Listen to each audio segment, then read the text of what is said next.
लें उत्तराखंड में जो यूनिट हम आरओ में सबसे ज़्यादा सिलेबस जो है वो राज्य व्यवस्था का है उत्तराखंड का। तो सबसे पहले उत्तराखंड राज्य की राज्य व्यवस्था। ठीक, अब उत्तराखंड राज्य की राज्य व्यवस्था के बारे में बात करेंगे तो सबसे पहले राज्य व्यवस्था में एक छोटा सा पोर्शन जो है वो पृथक राज्य का जो आंदोलन चला, जब हम अलग राज्य की लड़ाई लड़ रहे थे, पर ये हिस्ट्री का पार्ट है तो हिस्ट्री में इसके बारे में बात करेंगे। 1946 से 1946 ईस्वी से लेकर के और 1996 तक ये वाला जो कालखंड रहा, इसमें हमारे राज्य के लोगों के द्वारा स्वतंत्रता के पश्चात पृथक राज्य की मांग करी गई, अलग राज्य की डिमांड करी गई। 1946 से लेकर के और 1996 तक अलग अलग चरणों से गुजरने के बाद 1996 ईस्वी के बाद उत्तर प्रदेश की जो सरकार है वो उत्तराखंड राज्य बनाने के मूड में आ गई। माने उत्तर प्रदेश सरकार की जनरली इस पर जो सहमति नहीं थी वो सहमति आ गई। 1997 ईस्वी के अंदर उत्तर प्रदेश सरकार की विधानसभा के द्वारा पहली बार उत्तर प्रदेश की विधानसभा से एक बिल पास किया जाता है। उस समय उसे नाम दिया गया उत्तर प्रदेश पुनर्गठन विधेयक 1997। तो पहली बार उत्तर प्रदेश की विधानसभा उत्तराखंड राज्य को बनाने को लेकर के अपने सदन से जो बिल पास करती है वो किस साल में पास हुआ? 1997 में। 1997 में उत्तर प्रदेश की सरकार ने उत्तराखंड राज्य के गठन के लिए जो बिल पास किया, जिसको उस समय उत्तर प्रदेश पुनर्गठन विधेयक 1997 कहते थे, इसके तहत जो उत्तराखंड राज्य बनाया जाना प्रस्तावित हुआ वो उत्तराखंड राज्य वो था जिसमें 8 पहाड़ी जिलों के साथ उत्तराखंड राज्य के गठन की बात करी गई थी, 8 जिलों के साथ। अब आपको पता होगा कि टिहरी, पौड़ी और चमोली के कुछ हिस्से को काट करके एक नया डिस्ट्रिक्ट रुद्रप्रयाग फॉर्म हुआ 1997 में। तो जिन 8 जिलों के साथ उत्तराखंड बनाने की मांग हो रही थी उसमें रुद्रप्रयाग, चंपावत और बागेश्वर जिलों के गठन के बाद जिलों की संख्या 8 नहीं रही, तो ये 3 भी इन्हीं 8 जिलों के हिस्से थे। तो इफेक्टिव जिले कितने बन गए? 11। और 1997 में यूपी का गवर्नमेंट इस चीज के लिए मान गया कि ठीक है उत्तराखंड राज्य का आप गठन करो, 11 जिले इस उत्तराखंड राज्य में होंगे। उत्तर प्रदेश की विधानसभा ने यह प्रस्ताव जब यूपी विधानसभा से पारित किया तो इस प्रस्ताव को जब लोकसभा भेजा गया, पहली बार तो नहीं कहेंगे इसको क्योंकि पहली बार तो 1992-93 में यह बिल लोकसभा जा चुका था और वहां पर कैंसिल हो चुका था, पर 1997 के बाद जब उत्तर प्रदेश सरकार की विधानसभा से पारित उत्तर प्रदेश पुनर्गठन विधेयक 1997 लोकसभा में पहुंचा, तो लोकसभा में पहुंच करके अब कुछ और डिस्प्यूट इसके साथ जुड़ने लग गए।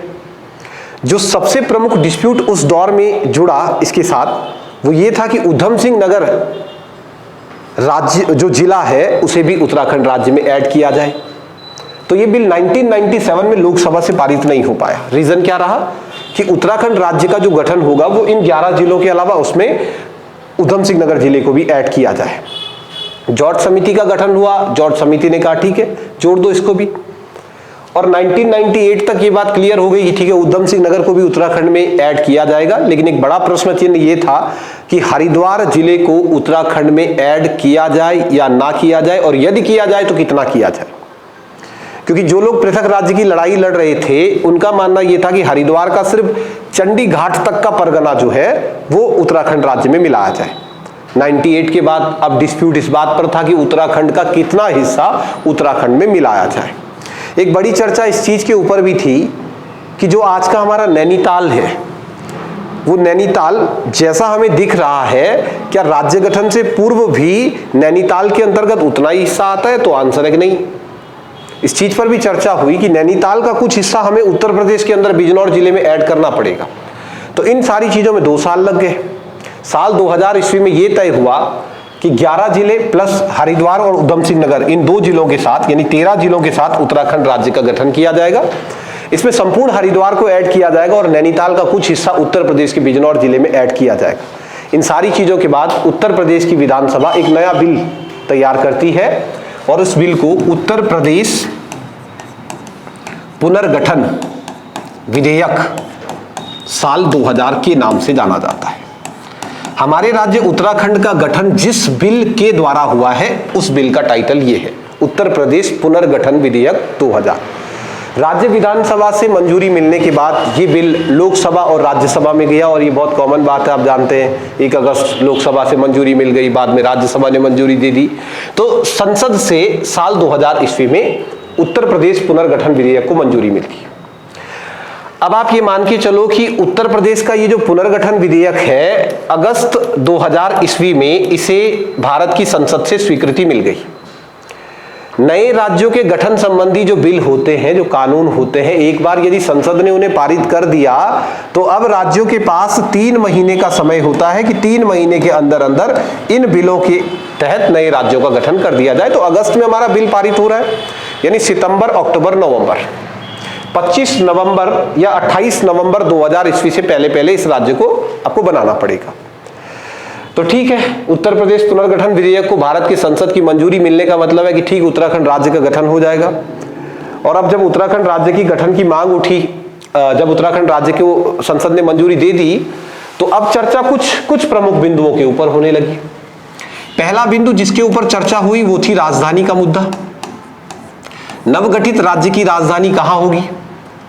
राजधानी के लिए 1994 तक एक नाम जो निर्विरोध तौर पर चलता था वो गैरसैंण था, लेकिन 1994 के पृथक राज्य आंदोलनों के बाद गैरसैंण का नाम थोड़ा थोड़ा पीछे होने लगा और कुछ नए स्थानों को राजधानी के लिए चयनित किया जाने लगा। तो राज्य की राजधानी कहां होगी, इस चीज पर कोई ठोस सहमति नहीं बन पाई। तो ठोस सहमति नहीं बनी, इसलिए राज्य गठन से पूर्व ही केंद्र सरकार ने इंटरफियर कर दिया और केंद्र सरकार ने 5 अक्टूबर 2000 ईस्वी को यह घोषणा कर दी कि जब तक इस राज्य में एक परमानेंट सरकार का गठन नहीं होता है तब तक देहरादून को इस राज्य की अस्थायी राजधानी घोषित किया जाएगा। अभी हमारा राज्य बना नहीं है, राज्य बनेगा 9 नवंबर को, और राज्य गठन से पूर्व ही केंद्र सरकार ने, और दिक्कत नहीं होगी क्योंकि केंद्र में भी बीजेपी सरकार थी जब हमारे राज्य का गठन हुआ, तब भारत में प्रधानमंत्री अटल बिहारी वाजपेयी और उत्तर प्रदेश में राजनाथ सिंह भारतीय जनता पार्टी मुख्यमंत्री थे। तो राज्य गठन से पूर्व ही केंद्र सरकार ने यह डिसाइड कर दिया कि नए राज्य, नवगठित राज्य उत्तराखंड की अस्थायी राजधानी अब देहरादून को बना दो। इस राज्य में जब स्थायी सरकारों का गठन हो जाएगा तो इस राज्य की स्थायी सरकारें इस राज्य की स्थायी राजधानी के लिए आगे जाकर के कार्य कर सके। तो जो एक सबसे बड़ा मुद्दा था नवगठित राज्य में राजधानी का, वो तो राज्य गठन से पूर्व ही सॉल्व हो गया कि फिलहाल आप इस राज्य में जो कुछ भी करोगे वो आप अस्थायी राजधानी देहरादून में ही करोगे। तो 5 अक्टूबर 2000 ईस्वी को उत्तराखंड राज्य का गठन कर दिया गया। अब उत्तराखंड राज्य का 5 अक्टूबर 2000 को अस्थायी राजधानी का निर्धारण हो गया। तो अब जब अस्थायी राजधानी का निर्धारण हुआ तो फाइनली 9 नवंबर का दिन डिसाइड किया गया और 9 नवंबर 2000 ईस्वी को उत्तराखंड जो है वो भारतीय गणराज्य का 27वां राज्य बन गया। राज्य गठन के बाद हमें इस राज्य के अंदर सबसे पहले कार्यपालिका का गठन करना था। किसी भी राज्य के अंदर सबसे इंपॉर्टेंट पार्ट कार्यपालिका है, एग्जीक्यूटिव है।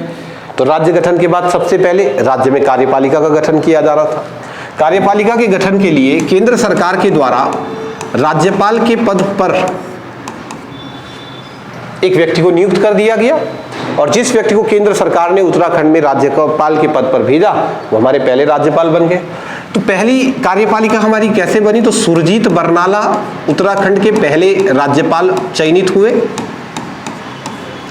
और सुरजीत बरनाला को जैसे ही उत्तराखंड राज्य का राज्यपाल बना दिया गया, अब कार्यपालिका के गठन की जिम्मेदारी इनके ऊपर थी।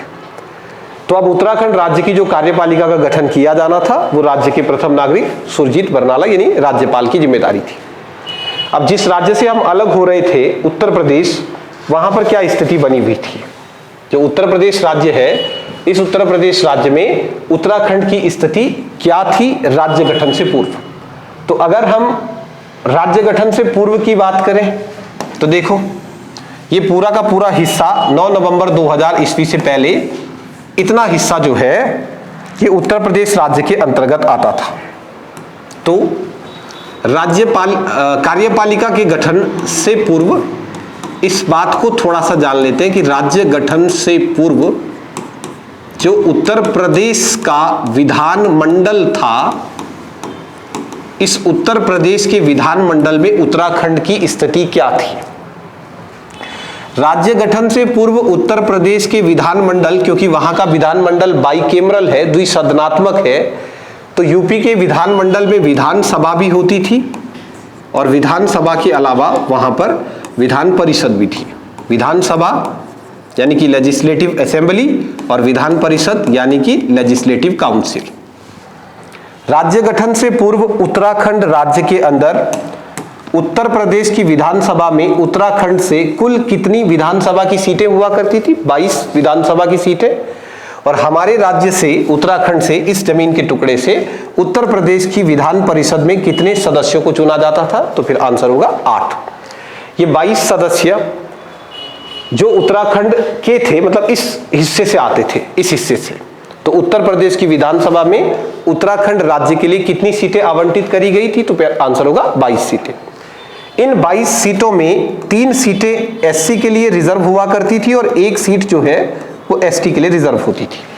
तो 3 और 1 4 अगर हम हटा दें तो 22 में से 4 अगर माइनस कर लो तो 18 जो है वो अनारक्षित सीटें हुआ करती थी। जब तक उत्तराखंड राज्य का गठन नहीं हुआ था तब तक उत्तर प्रदेश की विधानसभा में उत्तराखंड का प्रतिनिधित्व क्या था?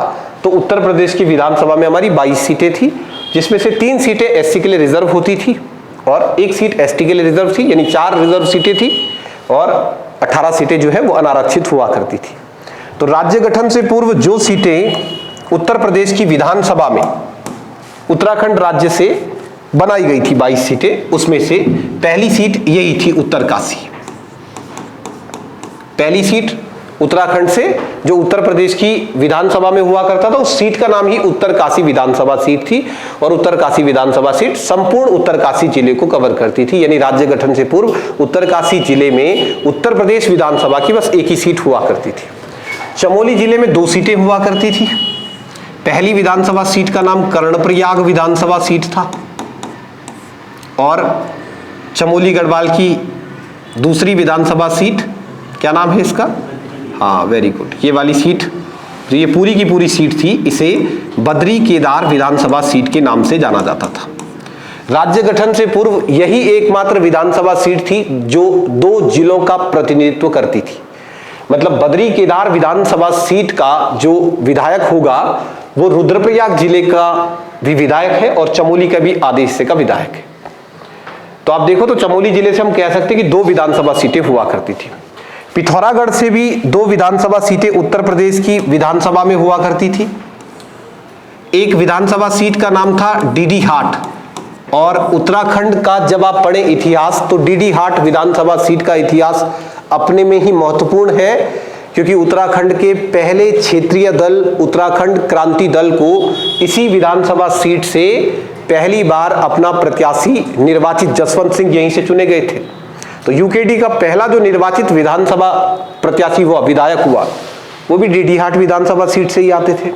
फिर पिथौरागढ़ की जो दूसरी विधानसभा सीट उत्तर प्रदेश विधानसभा में थी वो पिथौरागढ़ सीट थी। ऐसे ही आप देखोगे तो टिहरी से भी 2 विधानसभा सीटें होती थी, टिहरी विधानसभा सीट और देवप्रयाग विधानसभा सीट।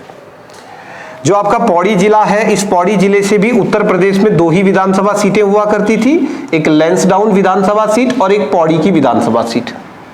अल्मोड़ा से भी यूपी के समय 2 ही विधानसभा सीट हुआ करती थी, एक अल्मोड़ा विधानसभा सीट और दूसरी रानीखेत विधानसभा सीट। नैनीताल जिले के अंदर भी 2 ही विधानसभा सीटें हुआ करती थी, एक विधानसभा सीट आपकी नैनीताल ही थी और दूसरा हल्द्वानी की विधानसभा सीट। इसके अलावा देहरादून जो है वो 3 विधानसभा सीटों में बटा हुआ था। अपर जोन जौनसार भाबर चक्राता विधानसभा सीट के अंतर्गत आता था, जो शहर वाला पार्ट है वो देहरादून विधानसभा सीट में आता था और एक जो हिल एरिया है वो मसूरी विधानसभा सीट में आता था। तो उत्तर प्रदेश के समय देहरादून जिले से उत्तर प्रदेश की विधानसभा में 3 सीटें हुआ करती थी। हरिद्वार जिले को भी 3 विधानसभा सीटों में विभाजित किया गया था। एक विधानसभा सीट हमारे पास हरिद्वार थी, एक लक्सर थी और एक रुड़की थी। बचा उधम सिंह नगर, तो उसे 2 विधानसभा सीटों में विभाजित किया गया था, एक खटीमा और दूसरा काशीपुर। ये मान लो काशीपुर है तो एक विधानसभा सीट हमारे पास खटीमा थी। तो पूरे उत्तराखंड को अगर आप देखोगे तो उत्तराखंड के अंदर 22 ये विधानसभा सीटें होती थी। इन 22 विधानसभा सीटों में से 3 विधानसभा सीटें शेड्यूल कास्ट के लिए, अनुसूचित जाति के लिए आरक्षित थी। अनुसूचित जाति के लिए आरक्षित विधानसभा सीटों में उत्तरकाशी और बोलो बागेश्वर और खटीमा। राज्य गठन से पूर्व उत्तर प्रदेश की विधानसभा में ये 3 सीटें जो थी ये आपकी एससी के लिए आरक्षित हुआ करती थी। एसटी सीट राज्य गठन से पहले भी और राज्य गठन के बाद भी चकराता ही रही। तो चकराता जो है वो हमारी एक एसटी सीट हुआ करती थी। तो राज्य गठन से पूर्व ये स्थिति हमारी बनी हुई है। टोटल राज्य के अंदर 22 विधानसभा सीटें यूपी में हुआ करती थी, उत्तर प्रदेश में, और 8 सीटें जो है वो विधान परिषद की होती थी।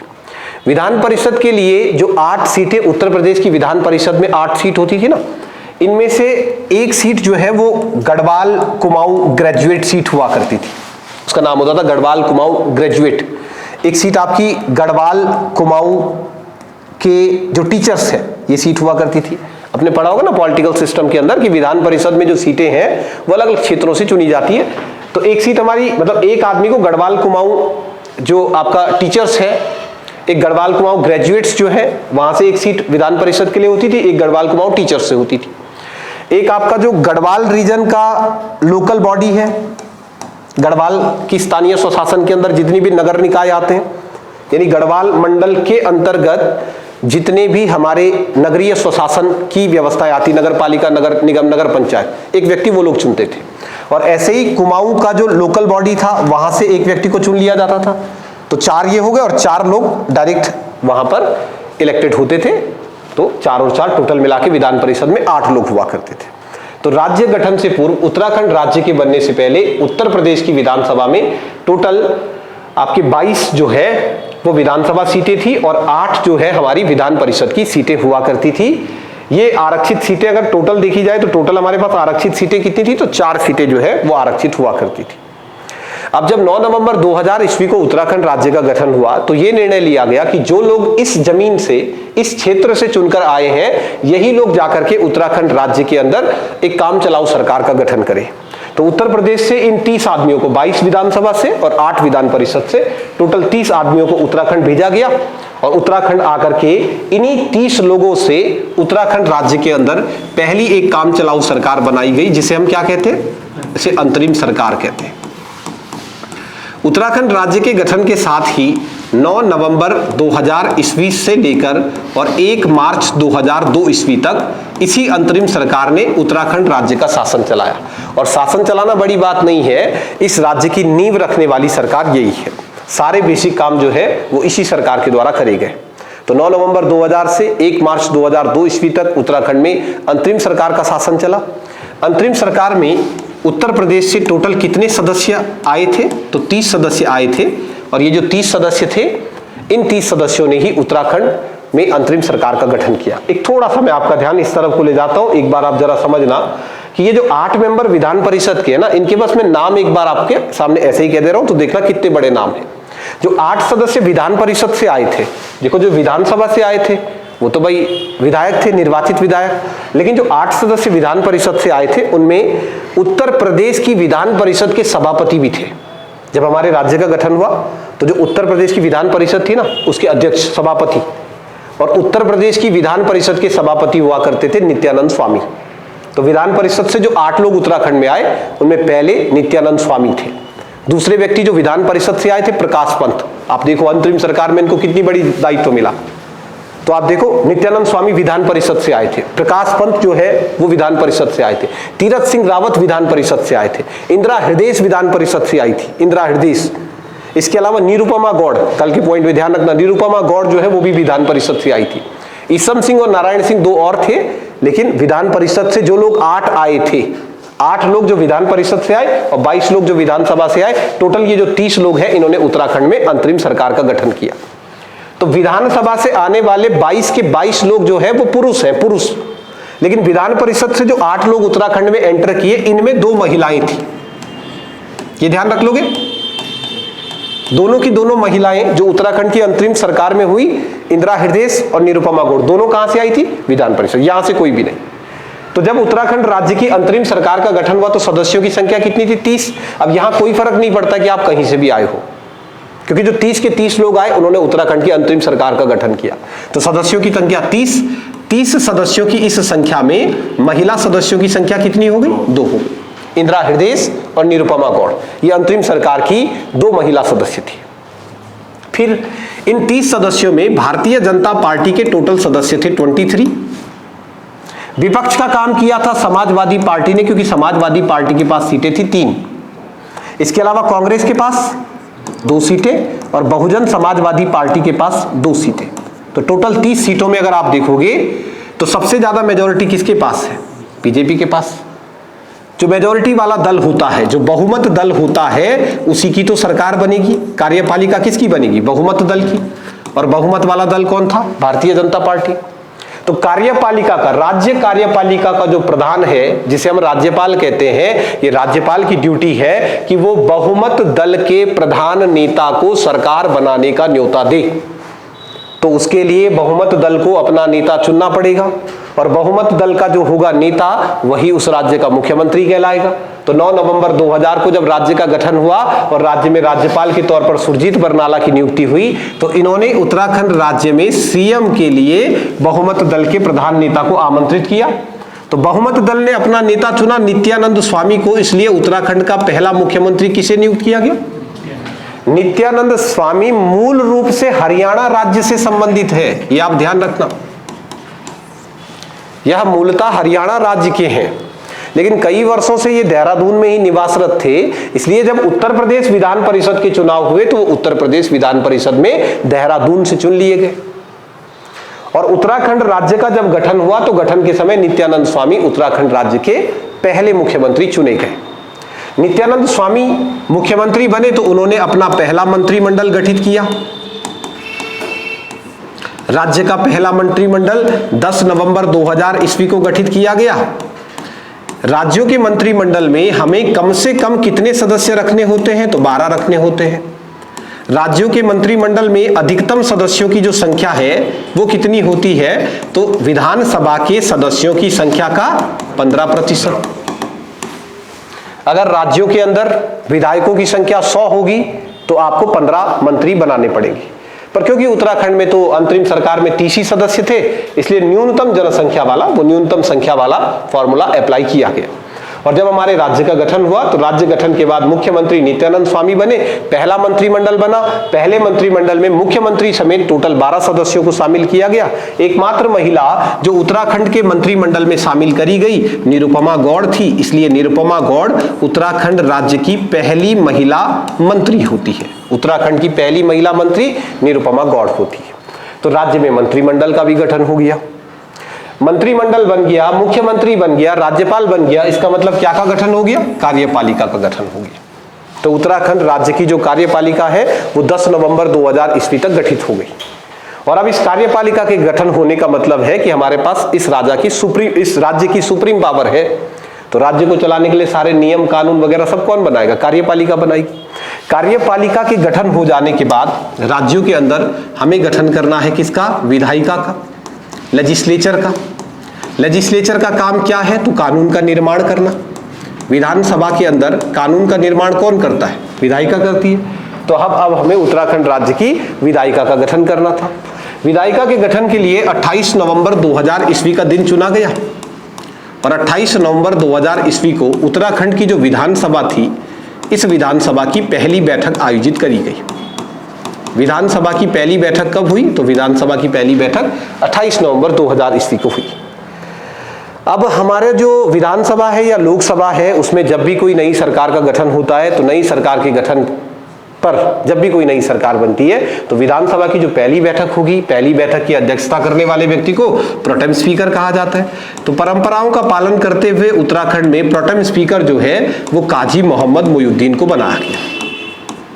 काजी मोहम्मद मोइनुद्दीन को बनाया गया। काजी मोहम्मद मोइनुद्दीन को हमने प्रोटेम स्पीकर नियुक्त किया। उसके बाद विधानसभा अध्यक्ष के पद पर प्रकाश पंत की नियुक्ति कर दी गई। विधानसभा का उपाध्यक्ष किसी को नहीं बनाया गया, बस प्रोटेम स्पीकर के बाद सीधा विधानसभा के अध्यक्ष बने। और क्योंकि नवगठित राज्य था, काम बहुत ज्यादा था, इसलिए यह डिसाइड किया गया कि जल्दी से राज्य गठन की प्रक्रिया को प्रारंभ किया जाए। तो हमारे पास विधायिका का भी गठन 28 नवंबर को हो गया।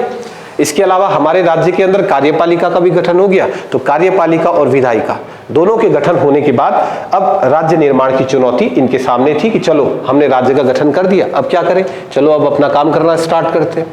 तो जब ये राज्य उत्तराखंड का बना तो उत्तराखंड राज्य गठन के समय हमारे राज्य की इस अंतरिम सरकार के सामने प्रमुख चुनौतियां क्या क्या हुई, कौन कौन सी इनके सामने प्रमुख चीजें थी जो करनी बहुत ज्यादा जरूरी थी। पहला काम कि नवगठित राज्य के सामने सबसे बड़ा और सबसे प्रचलित मुद्दा राजधानी का था। केंद्र सरकार ने अस्थायी राजधानी तो घोषित कर दिया है देहरादून को, लेकिन मैं ये कह सकता हूं कि सबसे बड़ी चुनौती थी स्थायी राजधानी की, कि इस राज्य की कोई स्थायी राजधानी घोषित की जाए। स्थायी राजधानी का निर्धारण होने के बाद दूसरी बड़ी जिम्मेदारी थी कि राज्य का परिसीमन करवाया जाए, है ना। परिसीमन, नवगठित राज्य है और नवगठित राज्य में उत्तर प्रदेश के समय तो हमारी बस 22 विधानसभा सीटें ही हुआ करती थी, क्योंकि ये परिसीमन तो उत्तर प्रदेश की जनसंख्या के आधार पर हुआ है। लेकिन अब आपका राज्य नया बन गया है, तो नए राज्य में नया परिसीमन होना बहुत ज्यादा अनिवार्य है। तो परिसीमन जो है वो इनके सामने दूसरी बड़ा चैलेंज था या दूसरी बड़ी चुनौती थी। तीसरा, उत्तराखंड राज्य के गठन के समय से लेकर और आज तक, क्योंकि एक पर्वतीय राज्य की अवधारणा पर राज्य का निर्माण हुआ है और लगभग 86% एरिया जो है हमारा वो पहाड़ी ही है और पर्वतीय क्षेत्र में संसाधनों की कमी है, तो कम संसाधनों के साथ इस राज्य को कैसे चलाया जाए। तो बजट वो एक तीसरा बड़ा इशू था राज्य के अंदर। बजट से मेरे बोलने का मतलब ये है कि हम विशेष राज्य की अवधारणा को पूरा करते हैं या नहीं करते। अगर करते हैं तो हमें केंद्र सरकार से मांग करनी पड़ेगी कि हमें विशेष राज्य का दर्जा दिया जाए। क्या होता है, कैसे दर्जा मिलता है, आगे की स्लाइड में उसके बारे में बात करेंगे। हम विशेष क्या है, मतलब संसाधनों में थोड़ा सा पीछे है, भौगोलिक स्थिति में पहाड़ हमारे पास ज्यादा है, तो विशेष राज्य के लिए क्या क्या कंडीशंस होती है, कब किसी राज्य को विशेष राज्य का दर्जा मिलेगा, कंडीशंस क्या है, अगर हम फुलफिल कर रहे हैं तो दो भाई, हमें मिला कि नहीं मिला, मिला तो किन कंडीशनों पर मिला। तो ये तीसरा बड़ा चैलेंज हमारे राज्य के अंदर था। और नई सरकारों के सामने सबसे बड़ी प्रॉब्लम तो होती ही है पॉलिसी, नीतियां बनाओ। नवगठित राज्य किन नीतियों के सिद्धांतों पर कार्य करता है, कौन सी नीतियां ये नई सरकार बनाती है, उनके आधार पर ये काम किया जाएगा। सबसे बड़ा प्रॉब्लम एग्जीक्यूटिव का, सबसे बड़ा प्रॉब्लम जरा ध्यान से समझना कि जब हमारे राज्य का गठन हुआ तो राज्य गठन के समय कार्यपालिका की सबसे बड़ी समस्या, 9 नवंबर को उत्तराखंड राज्य का जब गठन हुआ, आप सोचो एक मिनट के लिए, तो उस समय जो गवर्नमेंट जॉब होल्डर थे, जो लोग सरकारी नौकरी वाले थे, तो मान के चलो कि कोई आदमी उस समय चमोली में जॉब कर रहा है 9 नवंबर 2000 से पहले, तो 9 नवंबर 2000 ईस्वी को राज्य गठन के साथ ही भगा दिया होगा उसको कि चलो भाई निकलो, ऐसा हुआ होगा। अब ये भी तो सोचने वाली बात है। एक ही दिन में आप सरकारी नौकरी के फॉर्म नहीं निकाल सकते, उसी के उसी दिन आप पेपर नहीं करवा सकते, और राज्य के अंदर कार्यपालिका के जो कर्मचारी हैं सरकारी नौकरी वाले, और पूरा, अब ऐसा थोड़ी होगा ना कि 9 नवंबर को राज्य बना, कहाँ का बोला, यूपी, चलो चलो चलो चलो, ऐसा थोड़ी होगा। और कैसे चलाओगे इतना बड़ा राज्य? क्या 9 नवंबर 2000 ईस्वी के दिन ही लॉ एंड ऑर्डर को संभालने के लिए इस राज्य के पास अपनी खुद की पुलिस व्यवस्था होगी? नहीं ना। तो ये अब बड़ा चैलेंज था कि राज्य तो बन गया, अब राज्य गठन के बाद सबसे बड़ी चर्चित मुद्दों में से एक मुद्दा होता है कि जब उत्तराखंड राज्य का गठन हुआ तो उत्तर प्रदेश सरकार के द्वारा जो उनके सरकारी अधिकारी थे, अब उनके ट्रांसफर चलने स्टार्ट हो गए उत्तराखंड के अंदर।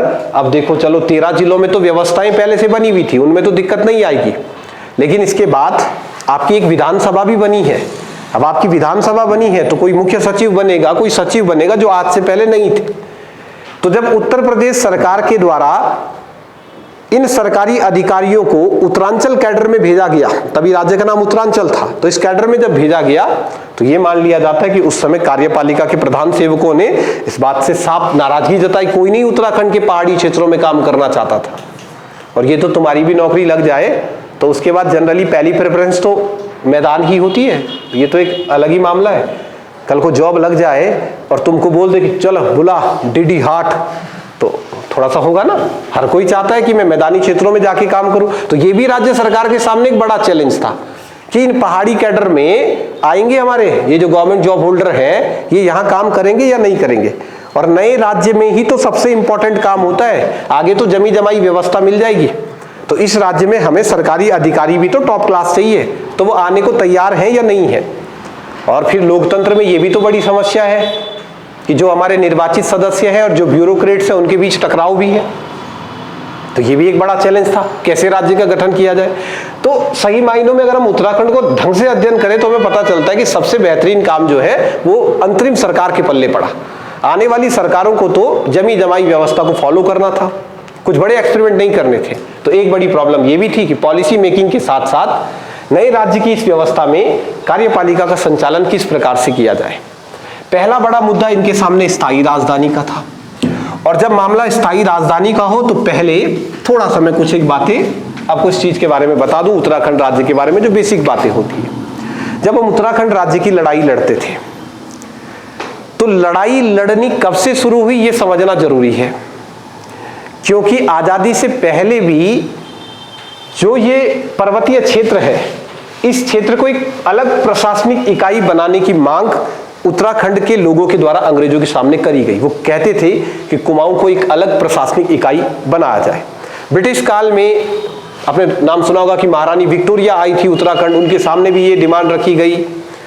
कुमाऊं के बड़े फेमस पर्सनैलिटी थे राजा आनंद सिंह, वो उत्तर प्रदेश की विधान परिषद में भी गए।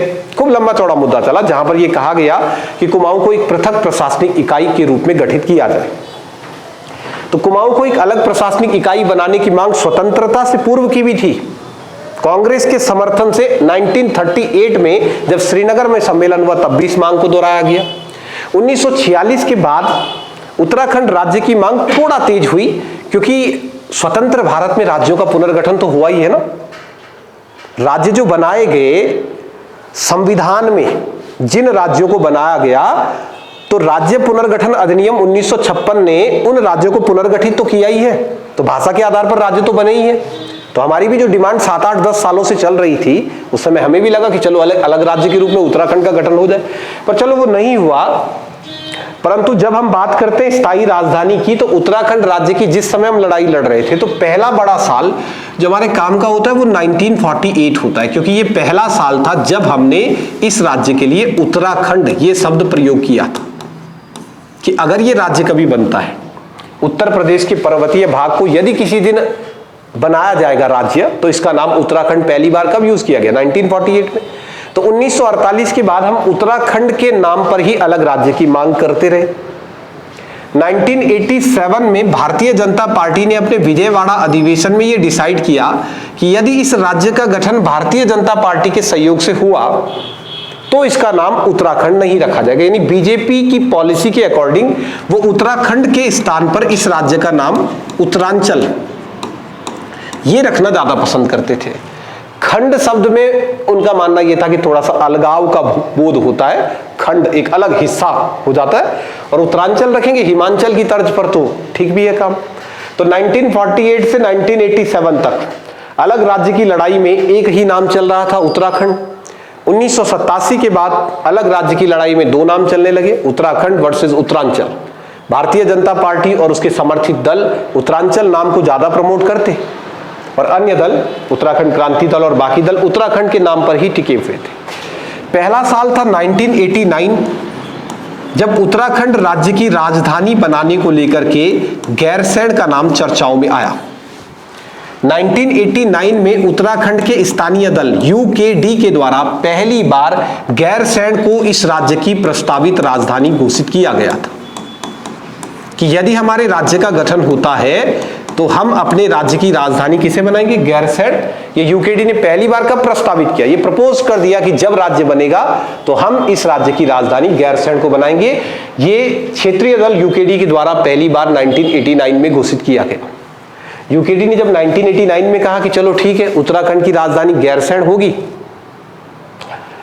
तो अब गैरसैंण राजधानी तो बोल दिया, मोटा मोटा कह दिया कि इस राज्य की राजधानी गैरसैंण होगी, पर विस्तृत रूप से गैरसैंण को राजधानी के रूप में गठित करने पर पक्की मोहर जो लगी वो 15 जनवरी 1992 ईस्वी को लगी। 15 जनवरी 1992 को क्यों गैरसैंण के ऊपर इतनी ज्यादा चर्चा करी गई? क्योंकि जब आप इतिहास पढ़ेंगे बाद में उत्तराखंड का, तो हम देखते हैं कि 1991 में 1991 में पहली बार उत्तर प्रदेश विधानसभा के द्वारा उत्तरांचल को अलग राज्य बनाने का प्रस्ताव उन्होंने पारित कर दिया था, और प्रस्ताव हमारा लोकसभा पहुंच गया था। तो लोकसभा में प्रस्ताव पहुंच गया था तो हमें लगा क्या पता पारित हो जाए, तो अभी तो हमारी राजधानी का भी मामला क्लियर नहीं हो रखा है। तो 15 जनवरी 1992 ईस्वी को ये डिसाइड किया गया कि जो गैरसैंण है इसका हम सबसे पहले नाम चेंज करेंगे, इसका नाम रखेंगे चंद्रनगर, और गैरसैंण को का नाम चंद्रनगर, चंद्र सिंह गढ़वाली के नाम पर इसका नाम होगा चंद्रनगर, और इसी को उत्तराखंड की राजधानी बनाया जाएगा। तो पक्की मोहर 15 जनवरी 1992 ईस्वी को लगती है, जिस दिन पहली बार उत्तराखंड क्रांति दल इस नवगठित राज्य का एक ब्लूप्रिंट तैयार करता है। ब्लूप्रिंट का मतलब एक रफली ढांचा तैयार करता है। 15 जनवरी 1992 ईस्वी को गैरसैंण में होने वाली बैठक में ही पहली बार यूकेडी ने कहा था कि यदि उत्तराखंड राज्य का गठन होता है तो उत्तराखंड राज्य के गठन में हम 8 पहाड़ी जिलों के साथ हरिद्वार जिले को भी साथ लेकर उत्तराखंड राज्य का गठन करेंगे। तो 15 जनवरी 1992 ईस्वी को पहली बार उत्तराखंड क्रांति दल ने अपना एक ब्लूप्रिंट जो है वो तैयार किया, इनका एक ब्लूप्रिंट तैयार हुआ। लेकिन अलग राज्य की लड़ाई जब 1994 में अपने चरम पर थी तो गैरसैंण धीरे धीरे आंदोलनों का केंद्र नहीं बन रहा था, और जो इस राज्य की राजधानी के नाम तौर पर गैरसैंण का नाम चल रहा था वो धीरे धीरे पीछे हो गया। अब हमने कहा कि जी केंद्र सरकार ने ये कह दिया कि भैया इस राज्य की राजधानी 5 अक्टूबर को डिसाइड हुई कि अस्थायी राजधानी कहां पर होगी, देहरादून में। तो जब राज्य गठित हुआ तो अस्थायी राजधानी देहरादून में ही बनी। तो देहरादून में अस्थायी राजधानी का गठन होने के बाद 9 नवंबर को राज्य बना। अभी हमारी पुरानी स्लाइड्स आप देखोगे तो उसमें आपको पता चलेगा कि 10 नवंबर को कार्यपालिका बन गई, चलो 28 नवंबर को विधायिका भी बन गई, चलो दिसंबर भी निपटा दो। लेकिन अब एक टाइम के बाद राज्य के लोग आंदोलन करेंगे ना, चलो भाई आपके काम हो तो गए। अस्थायी राजधानी क्यों बनाई गई थी? ताकि एक जगह मिल जाए हमें सरकार बनाने के लिए, और वो जगह आपको मिल गई है देहरादून, और आप महीना 1.5 महीने से कार्यपालिका बन चुकी है, विधायिका बन चुकी है। तो चलो भैया 30 के 30 आदमी सीधा चलो विधानसभा में फटाफट कागज तैयार करो।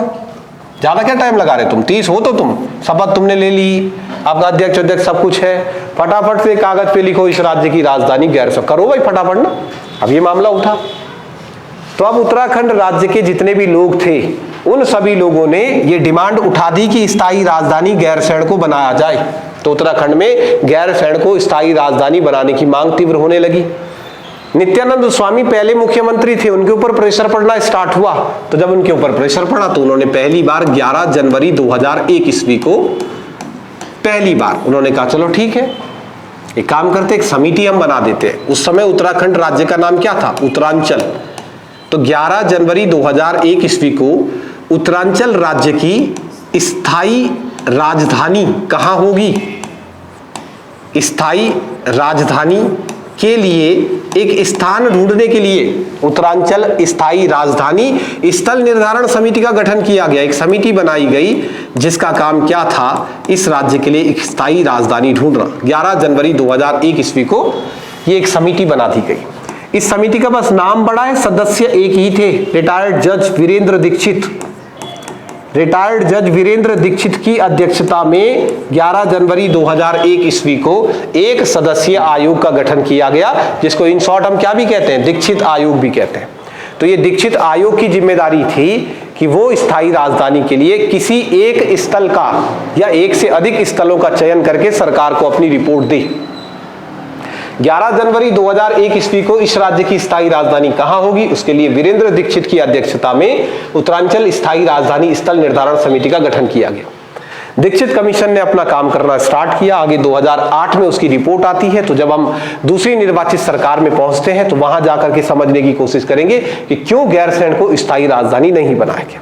पर फिलहाल जब अंतरिम सरकार की बात करें तो अंतरिम सरकार में बस इस समिति का गठन हुआ। आगे ये समिति क्या रिपोर्ट देती है, आगे की स्लाइड में हम बात करेंगे। आगे जब पहुंचेंगे दूसरी निर्वाचित सरकार भुवन चंद खंडूड़ी की सरकार में पहुंचेंगे तो वहां ये समझना होगा कि क्यों ये समिति गैरसैंण को स्थायी राजधानी के लिए उपयुक्त नहीं मानती है। पर जो स्थायी राजधानी का पहला चैलेंज इनके सामने था, वो चैलेंज देखो एक तरीके से उन्होंने, सरकार ने कर दिया, भाई हमने आयोग बना रखा है, अब आयोग जब रिपोर्ट देगा उसके बाद सरकार देखते हैं क्या काम करे। लेकिन हमारा चर्चित मुद्दा सबसे इंपॉर्टेंट क्या था? तो चर्चित मुद्दा सबसे इंपॉर्टेंट था परिसीमन, नवगठित राज्यों का परिसीमन। ठीक है, तो सबसे पहले इसके बारे में कुछ एक बातें आप नोट करो। परिसीमन, जब भी किसी राज्य का गठन होता है तो किसी भी राज्य के अंदर परिसीमन करवाना आवश्यक है। क्या परिसीमन? तो आप समझो, ये उत्तर प्रदेश के समय का नक्शा है हमारा। जिले तो तब भी 13 थे, लेकिन उत्तर प्रदेश का जो विधानसभा है, जो उत्तर प्रदेश की विधानसभा है, उस विधानसभा में कितनी विधानसभा की सीटें होंगी उसका नक्शा ये है कि भाई 22 विधानसभा सीटें हैं। अब नए राज्य के गठन के बाद परिसीमन करवाना अनिवार्य होता है। परिसीमन का मतलब क्या है? तो परिसीमन का मतलब है लोकसभा तथा विधानसभा, बाकी नहीं है, राज्यसभा और विधान परिषद नहीं, सिर्फ लोकसभा तथा विधानसभा के जो निर्वाचन क्षेत्र है उनका पुनर्निर्धारण करना। परिसीमन क्या होता है? तो भैया यूपी की सरकार के समय, उत्तर प्रदेश की सरकार के समय, उत्तर प्रदेश की विधानसभा में उत्तराखंड की विधानसभा सीटों के लिए ये विधानसभा क्षेत्र निर्धारित किए गए थे। अब इन्हीं निर्वाचित विधानसभा क्षेत्रों का नए सिरे से निर्धारण करना ही क्या कहलाएगा? परिसीमन कहलाएगा। तो परिसीमन का मतलब लोकसभा तथा विधानसभा के निर्वाचित क्षेत्रों का पुनर्निर्धारण करना परिसीमन कहलाता है। क्यों क्यों क्यों करें इन निर्वाचन क्षेत्रों का पुनर्निर्धारण? क्यों मतलब जब एक बार आपने बना दी है 22 सीटें, तो क्यों बढ़ाए हम? किसी भी राज्य के अंदर या किसी भी देश में परिसीमन क्यों आवश्यक है? क्यों करें इसको? तो भारत के संविधान के अनुच्छेद 82 में केंद्र सरकार को भारत के संविधान ने यह निर्देश दिया है कि केंद्र सरकार प्रत्येक जनगणना के बाद, जैसे ही जनगणना होगी उस जनगणना के बाद निर्वाचन क्षेत्रों का पुनर्निर्धारण करे। क्योंकि हमारी जो लोकसभा है और जो हमारी विधानसभा है, यहां पर जिन सदस्यों को जनता चुनकर के भेजती है, वो एक सदस्य विधानसभा या लोकसभा में जिस क्षेत्र से चुनकर आया है वो उस क्षेत्र के लोगों का प्रतिनिधि है। अगर टिहरी वालों ने एक आदमी को लोकसभा में चुनकर के भेजा है तो वो एक आदमी टिहरी का आदमी है, इसका मतलब वो वहां पर टिहरी के लोगों का प्रतिनिधित्व कर रहा है। तो जनगणना के बाद भैया जनसंख्या बढ़ भी सकती है। पता चला कि ये एक आदमी, फॉर एग्जाम्पल मानो कि एक आदमी लोकसभा में 100 आदमियों का प्रतिनिधित्व करता है, फिर ये दूसरा आदमी है लोकसभा में, ये भी 100 आदमियों का प्रतिनिधित्व करता है, ये तीसरा आदमी है, ये भी 100 आदमियों का प्रतिनिधित्व करता है। पता चला कि 10 साल बाद जनगणना हुई। अब आप सोचो, और हमें लगा कि जनगणना के बाद ये जो पहला आदमी था जहां से आया, पहले ये 100 आदमियों का प्रतिनिधित्व करता था, अब मान लो कि यहाँ की जनसंख्या 100 से बढ़ के 1000 हो गई। मान लो कि इस क्षेत्र की जनसंख्या घट गई और यहाँ एक यह बचा हुआ, बस एक ये मर गए सब बाय चांस। यहां मान लो कि जनसंख्या बढ़ के 10,000 हो गई, तो जो फॉर्मूले से हमने विधानसभा की सीटें बनाई थी, गया फॉर्मूला। पहले हर क्षेत्र से आने वाला आदमी बराबर, नंबर ऑफ पीपुल सब जगह बराबर है। भाई कितने आदमियों की प्रतिनिधित्व आप करते हो? 100 का 100 का 100 का। अब ये देखो 1000 आदमी का प्रतिनिधित्व करने लगा, ये 10,000 का कर रहा है, और ये एक का ना, इसका तो बढ़िया है, तो सबसे मजा तो इसके है। अब वोट हुआ और बस एक यही तो है, वो एक आदमी यही है, इसने खुद को मारा ठप्पा, अब भाई बन गया सांसद। यही तो होगा, तब एक ही आदमी का प्रतिनिधित्व कर रहा है। तो जनगणना के बाद देखना पड़ेगा, यदि कहीं की पॉपुलेशन बढ़ती है, तो जैसे यहाँ 10,000 हो गए, तो भाई और आदमी भेजो यार, यहाँ से 4-5 आदमी भेजो, यही तो होगा। या एक ही है तो चल भोला तू ऐसा कर, तू यहाँ हो जा सेट कहीं इधर उधर ना, तो ये करना पड़ेगा। क्योंकि जनसंख्या के बाद जैसे ही जनगणना होगी, प्रत्येक जनगणना के बाद केंद्र सरकार जो है वो परिसीमन के संदर्भ में कानून बना, देखो आर्टिकल 82 केंद्र सरकार को निर्देशित करती है कि प्रत्येक जनगणना के बाद आपको परिसीमन करवाना है। जैसे ही जनगणना होगी आप परिसीमन करवाओगे। अनुच्छेद 82 के अनुसार प्रत्येक जनगणना के बाद केंद्र सरकार जब परिसीमन करवाएगी तो अनुच्छेद 82 के अनुसार परिसीमन के संदर्भ में कानून बनाने का अधिकार किसको है? संसद को है। संसद परिसीमन के संदर्भ में कानून बनाएगी। फॉर एग्जाम्पल परिसीमन आयोग कब बनेगा, उसमें कितने सदस्य होंगे, कौन सदस्य होंगे, उनके अधिकार क्या होंगे। तो भारत की संसद ने आर्टिकल 82 का प्रयोग करते हुए 1952 में, क्योंकि पहली जनगणना कब हुई? 51 में, तो तुरंत 52 में। दूसरी जनगणना 61 में हुई तो तुरंत 62 में। दूसरी जनगणना 71 में हुई तो 71 के तुरंत बाद 1973 में, ये वाला तुरंत परिसीमन, जैसे ही जनगणना हुई तुरंत परिसीमन आयोग अधिनियम बनाए। मेरी बात सुनना, 1952 में परिसीमन आयोग का गठन हुआ, परिसीमन आयोग अधिनियम बनाया गया, संसद ने डिलिमिटेशन एक्ट बनाया 1952 में, और परिसीमन इसके बाद होगा। फिर पहला परिसीमन तो 1952 से पहले हो गया होगा ना, परिसीमन तो पहले हो गया होगा, तभी तो 52 में आपने लोकसभा के चुनाव करवाए। तो 1952 में क्या बना है, परिसीमन अधिनियम पहला, दूसरा परिसीमन अधिनियम 62 में, फिर 73 में, और फिर देखो 1971 में आपको पता होगा कि आज तक भारतवर्ष के अंदर अगर हम डिकेड ग्रोथ रेट देखें, दशकीय वृद्धि दर देखें, तो भारत की दशकीय वृद्धि दर सबसे ज्यादा 1971 में रही, 24.8%। तो बहुत तेजी से जनसंख्या बढ़ने लगी, और जिस स्पीड से जनसंख्या बढ़ रही थी, अगर आप हर बार परिसीमन कराओगे तो लोकसभा और विधानसभाओं की सीटों लगातार बढ़ती जाएगी। तो फिर इंदिरा गांधी की उस समय सरकार थी, तो इंदिरा गांधी ने कहा कि भैया अभी फिलहाल परिसीमन को रोकना पड़ेगा, अभी रोक देते, क्योंकि जनसंख्या बहुत बढ़ रही है। जनसंख्या बढ़ेगी तो लोकसभा की सीटें बढ़ेंगी, लोकसभा की सीटें बढ़ेंगी तो सांसदों की संख्या बढ़ेगी, विधायकों की संख्या बढ़ेगी, और इनका भार किस पर पड़ेगा, राज्य पर पड़ेगा, केंद्र पर पड़ेगा। तो उन्होंने कहा अभी फिलहाल कुछ समय के लिए परिसीमन रोक लेते। 2000 ईस्वी के बाद होने वाली जनगणना तक सभी के सभी परिसीमन रोके गए। पहला पॉइंट दिमाग में रखना है आपको कि 1971 को ही आधार वर्ष मान लिया गया, कहा कि इसके बाद परिसीमन नहीं होगा, आगे जो भी इलेक्शन होंगे 1971 की पॉपुलेशन के आधार पर ही होंगे। और 1973 के बाद चौथा परिसीमन आयोग अधिनियम 2002 में बना, और आपका राज्य इसी बीच में तो बन रहा है, 73 से 2002 के बीच में। कहीं हमारा राज्य 2002 के बाद बनता तो फिर टेंशन नहीं थी। अब हमारे राज्य का गठन 73 से और 2002 के बीच में हुआ, इसलिए जब उत्तराखंड में परिसीमन होगा तो जनसंख्या का आधार वर्ष हमारे यहां भी क्या रखा जाएगा, 1970। अगर 2002 के बाद होता तो 2001 की जनगणना पर परिसीमन होता, लेकिन 1973 के परिसीमन आयोग अधिनियम में कह दिया गया था कि 2000 ईस्वी के बाद जो जनगणना होगी, यानी 2001 में, तब तक कोई परिसीमन आयोग नहीं होगा।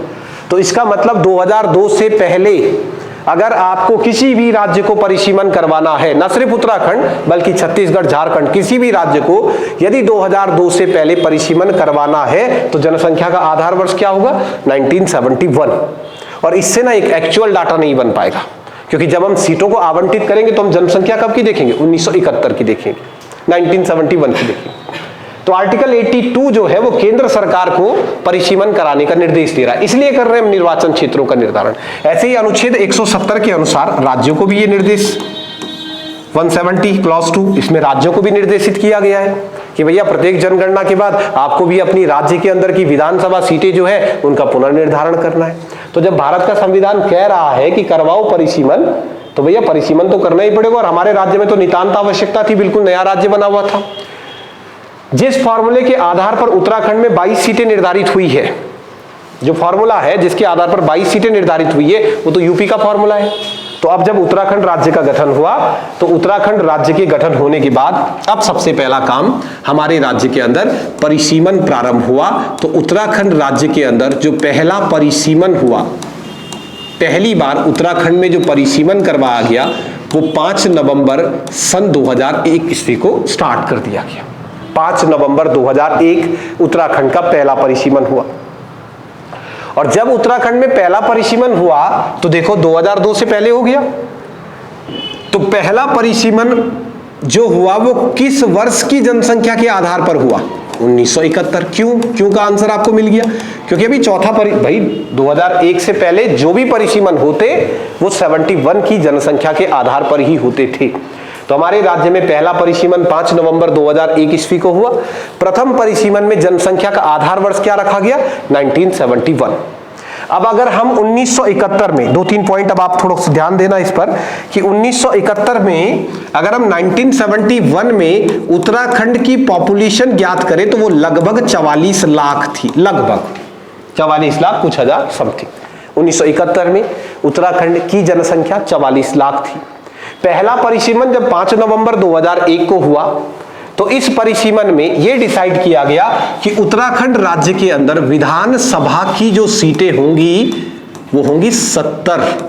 पहले परिसीमन में उत्तराखंड में विधानसभा की कितनी सीटें निर्धारित हुई, 70। 44 लाख लोगों पर यदि आपने 70 सीटें बना दी है पहले परिसीमन में, तो उत्तराखंड राज्य में होने वाले पहले परिसीमन में हर एक विधानसभा सीट लगभग 64,000 लोगों का प्रतिनिधित्व करती थी जब पहला परिसीमन हुआ। प्रथम परिसीमन के समय उत्तराखंड में प्रति 64,000 व्यक्तियों पर एक विधायक चुनने का प्रावधान किया गया था, क्योंकि टोटल पॉपुलेशन 44 लाख थी और 44 लाख के हिसाब से अगर 70 आप विधायक बना रहे हो तो अब मोटा मोटा देखो तो 64,000 व्यक्तियों पर एक व्यक्ति वो लोग चुनेंगे, एक विधायक होगा 64,000 व्यक्तियों पर। 70 विधानसभा की जो सीटें निर्धारित हुई, इन 70 विधानसभा सीटों के साथ क्या हुआ कि भाई 22 तो हमारे पास पहले से थी ना, 22 तो पहले से थी, ये देखो 22 विधानसभा सीटें तो पहले से है। इन 22 विधानसभा सीटों में बस एक छेड़छाड़ हुई कि जो उत्तरकाशी की विधानसभा सीट थी, इस उत्तरकाशी विधानसभा सीट का नाम क्या कर दिया, गंगोत्री विधानसभा सीट कर दिया। और उत्तरकाशी जिले में 2 और विधानसभा सीटें बनी। पहले देखो, पहले उत्तरकाशी में कितनी सीट है, एक, तो यहां 2 और विधानसभा सीट आपने बना दी, इधर से यमुनोत्री बना दी, इधर से पुरोला बना दी, और जो उत्तरकाशी वाली विधानसभा सीट थी अब उसका नाम रिप्लेस कर दिया और उसका नाम गंगोत्री विधानसभा सीट ये कर दिया गया। दूसरा, बद्री केदार, रुद्रप्रयाग और चमोली जिला, इन दोनों जिलों को का प्रतिनिधित्व करने वाली एक विधानसभा सीट जिसका नाम था बद्री केदार विधानसभा सीट, इसको 2 अलग अलग पार्टों में डिवाइड कर दिया गया।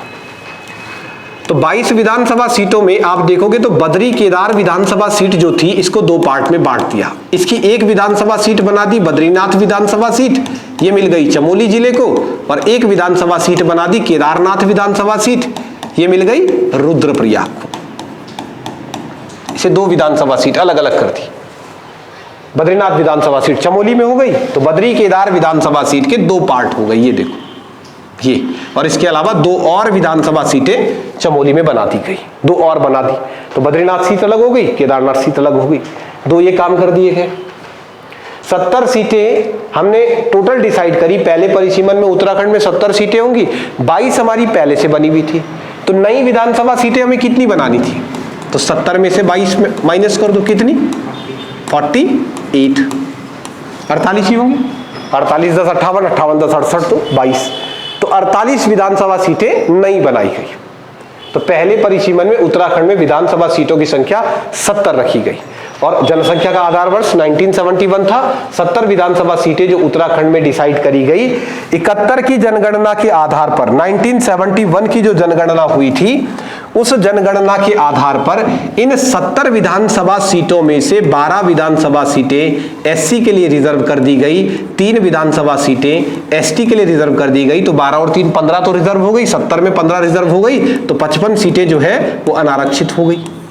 जब पहला परिसीमन हुआ तो 12 सीटें उस समय एससी के लिए रिजर्व थी, आज 13 है, पहले 12 ही थी, और 3 सीटें एसटी के लिए। एसटी के लिए जो 3 सीटें रिजर्व हुई उनमें से राज्य गठन से पूर्व वाली तो चलती आ रही थी, चक्राता और बोलो, और खटीमा और धारचूला। पिथौरागढ़ की धारचूला विधानसभा सीट, खटीमा और चक्राता, इन 3 विधानसभा सीटों को पहले परिसीमन में एसटी के लिए रिजर्व किया गया। 12 सीटें जो थी वो एसटी के लिए रिजर्व रही, टोटल 15 सीट रिजर्व हो गई। टोटल उत्तराखंड में जो है 70 विधानसभा सीटें बना दी गई। चलो, तो बेसिक बात है। पहले परिसीमन में जो मुद्दा मुझे ध्यान से समझना है उसको जरा समझते हैं। मैं नई स्लाइड पे जाता हूं। पहले परिसीमन में हमारे काम की कुछ एक चीजें कि भाई विधानसभा की टोटल सीटें कितनी थी सर, 70 थी पहले परिसीमन में। इन 70 विधानसभा सीटों में से 40 विधानसभा सीटें पर्वतीय थी और 30 विधानसभा सीटें मैदानी थी। पहला परिसीमन जब उत्तराखंड में हुआ तो पहले परिसीमन में विधानसभा की 40 सीटें पहाड़ों में बनाई गई, 30 सीटें मैदानों में बनाई गई, जबकि मैदानों की जनसंख्या पहाड़ों से ज्यादा थी। 71 में भी आप देखो तो भी मैदानों की जनसंख्या ज्यादा थी। तो जब उत्तराखंड राज्य का गठन हुआ तो राज्य गठन के समय जो लोग अलग राज्य की लड़ाई लड़ रहे थे, इनकी स्पेशल रिक्वेस्ट थी परिसीमन आयोग के सामने, स्पेशल रिक्वेस्ट थी कि उत्तराखंड राज्य का गठन एक पहाड़ी राज्य की सिद्धांत के आधार पर हो रहा है, इसलिए पर्वतीय विधानसभा सीटों को थोड़ा सा रियायत आप दे दो। जैसे आप हर एक सीट 64,000 पर चुन रहे हो ना, तो मैदानों में आप क्या करो, 10% के डेविएशन का फॉर्मूला अपनाओ। जैसे मैदानों में 64,000 पर नहीं बल्कि आप 70,000 पर एक विधानसभा सीट बनाओ, और पहाड़ों में 64,000 में 10% पीछे चल जाओ, 57-58,000 पर एक विधानसभा सीट बनाओ। ऐसा ही हुआ, पहाड़ों को 40 पर्वतीय विधानसभा सीटें मिली, मैदानों को 30% विधानसभा सीटें मिली। अब 40-30 में नहीं देखो आप इसको, यदि हम बाई परसेंटेज देखें तो पहले परिसीमन में उत्तराखंड की जो पर्वतीय विधानसभा सीटें थी 70 के रेफरेंस में लगभग अगर हम बात करें मोटा मोटा तो लगभग 52% सीटें जो थी 57% के आसपास, 57% विधानसभा में 57% प्रतिनिधित्व जो था वो किसका था? पर्वतीय क्षेत्र का। और लगभग 43% क्षेत्र जो है वो मैदानी विधानसभा क्षेत्रों का था। इसका मतलब उत्तराखंड की विधानसभा में जो टोटल विधायक पहुंचेंगे उनमें से 57% वोट वैल्यू जो है वो किसके हाथ में रहेगी? पर्वतीय विधायकों के हाथ में। और 43% पावर जो है वो मैदानी विधायकों के हाथ में दे दी गई। एक बात अब आप देखो कि 53,483 स्क्वायर किलोमीटर का टोटल हमारे राज्य का क्षेत्रफल, और इस क्षेत्रफल में अगर हम जमीन की बात करें तो जमीनी तौर पर पर्वतीय क्षेत्र जो है वो लगभग 86% है, और मैदानी क्षेत्र हमारा कितना है? तो मैदानी क्षेत्र हमारा लगभग 13.93 पर 13% है।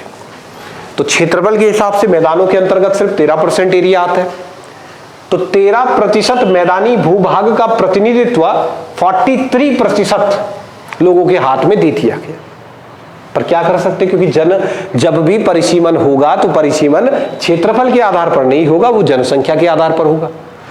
ये जो 30 मैदानी क्षेत्र की विधानसभा सीटें हैं ये सिर्फ और सिर्फ 13% जमीन पर से चुनी जाएंगी, और जो पर्वतीय क्षेत्र 86% एरिया जो पहाड़ का है वहां से सिर्फ 40 विधानसभा की सीटें निर्धारित होंगी। लेकिन क्योंकि परिसीमन जो है वह जनगणना के आधार पर होता है और उसमें भी आपने 10% का डिविएशन थोड़ा कर दिया, तो मोटा मोटा ये नियम बन गया कि 40 सीटें पहाड़ों की, 30 सीटें मैदानों की। और इस परिसीमन के आधार पर, ये जो परिसीमन हुआ, इस परिसीमन के आधार पर उत्तराखंड में पहले चुनाव हुए। तो अगर मुझे परीक्षा में ये प्रश्न पूछ लिया जाए कि उत्तराखंड में पहला परिसीमन कब हुआ, तो आपका आंसर होगा 5 नवंबर 2001। लेकिन पहला परिसीमन उत्तराखंड में लागू कब हुआ? उत्तराखंड में इसे लागू कब किया गया? 2002 में। उत्तराखंड में लागू कब हुआ? 2002 में। तो पहला चुनाव जो उत्तराखंड में हुआ है विधानसभा का, उत्तराखंड का पहला विधानसभा चुनाव पहले परिसीमन के आधार पर हुआ है। उत्तराखंड का पहला विधानसभा चुनाव 1971 की जनगणना के आधार पर होने वाले परिसीमन के आधार पर किया गया। तो टोटल 70 सीटें थी। इन 70 सीटों में 3 एसटी के लिए, 12 एससी के लिए और 55 अनारक्षित सीटें थी।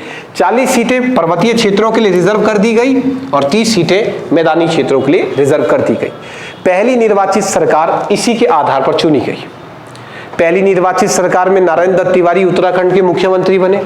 पूरे 5 सालों तक उन्होंने उत्तराखंड का शासन चलाया, और 5 सालों तक उत्तराखंड का शासन चलाने के बाद 2007 में दूसरा चुनाव हुआ। अब 2007 ईस्वी के अंदर जब उत्तराखंड में चुनाव हुआ 2007 में, जरा समझना, इससे ठीक 1 साल पहले 2006 ईस्वी में दूसरा परिसीमन प्रारंभ हो चुका था।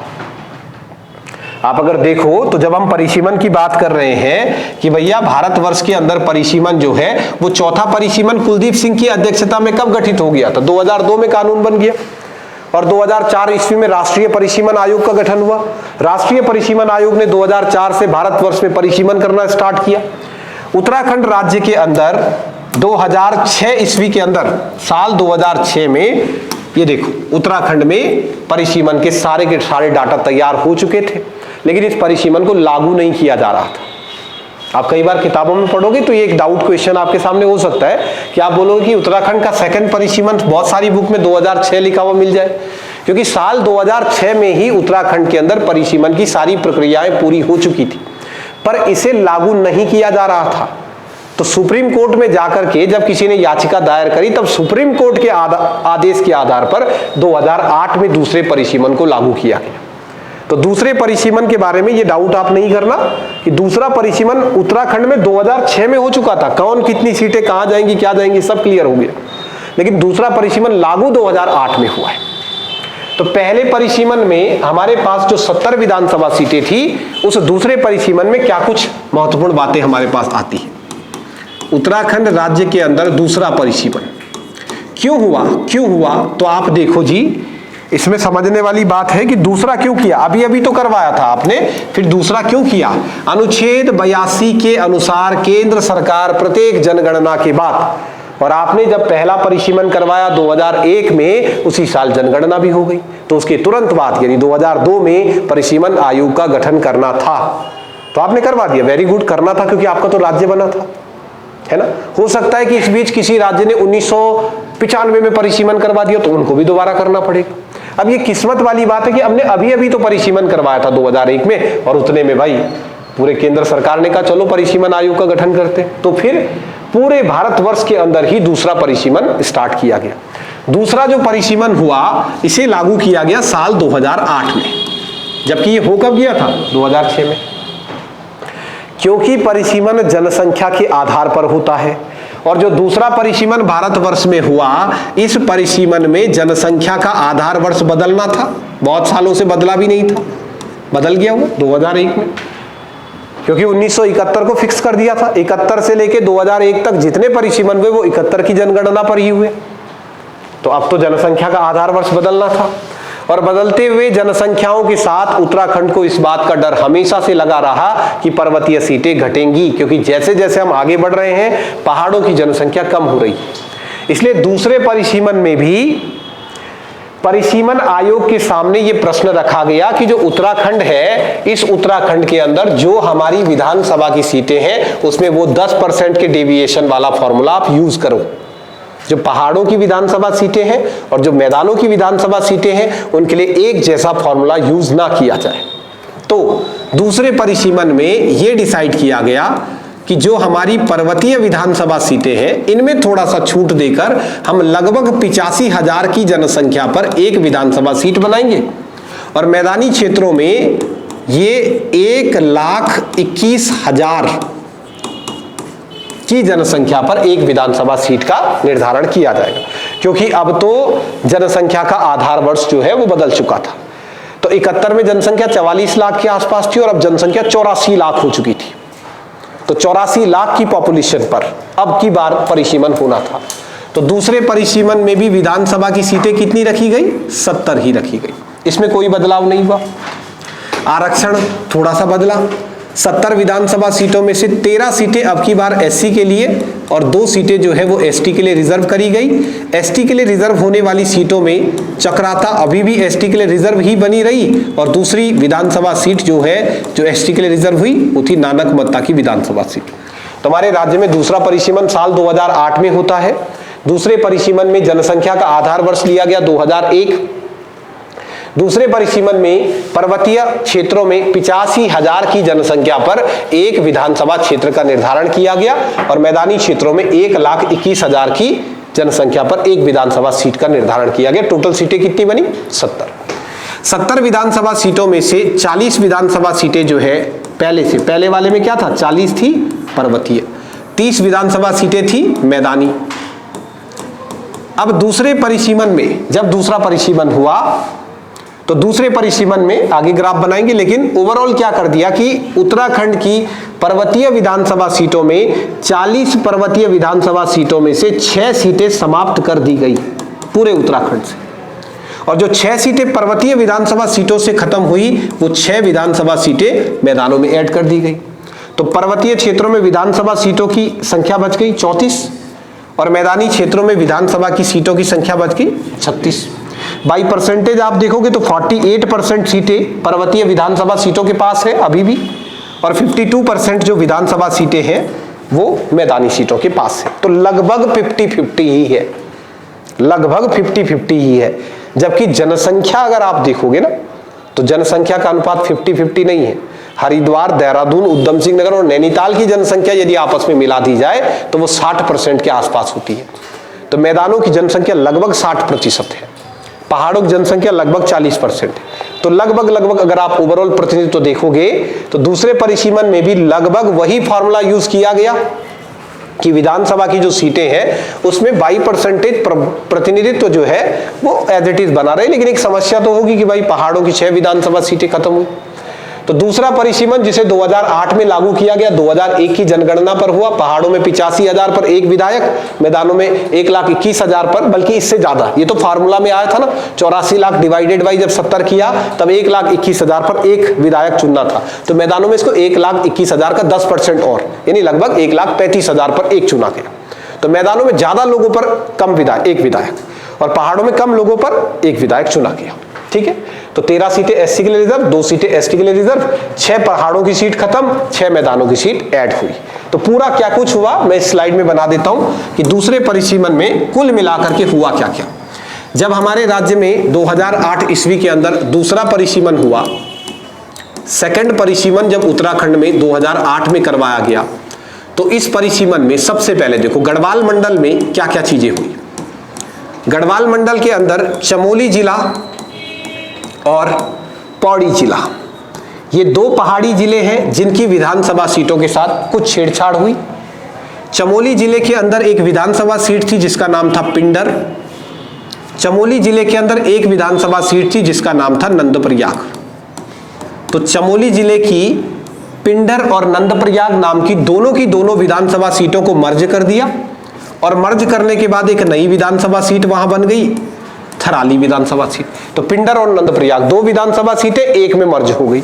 तो 2 एक में मर्ज हो गई, तो इसका मतलब हम ये कह सकते हैं कि चमोली की एक विधानसभा सीट को खत्म कर दिया गया। तो कौन सी विधानसभा सीट है जिसकी चमोली की खत्म कर दी? पिंडर।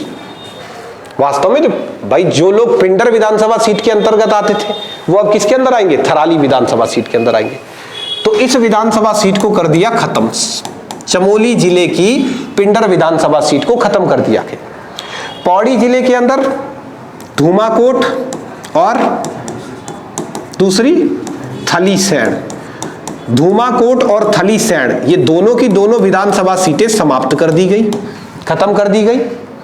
और पौड़ी जिले की जो वीरोंखाल विधानसभा सीट थी, पहले परिसीमन में बनी थी वीरोंखाल विधानसभा सीट, इसको रिप्लेस कर दिया, इसका नाम कर दिया चौबट्टा खाल।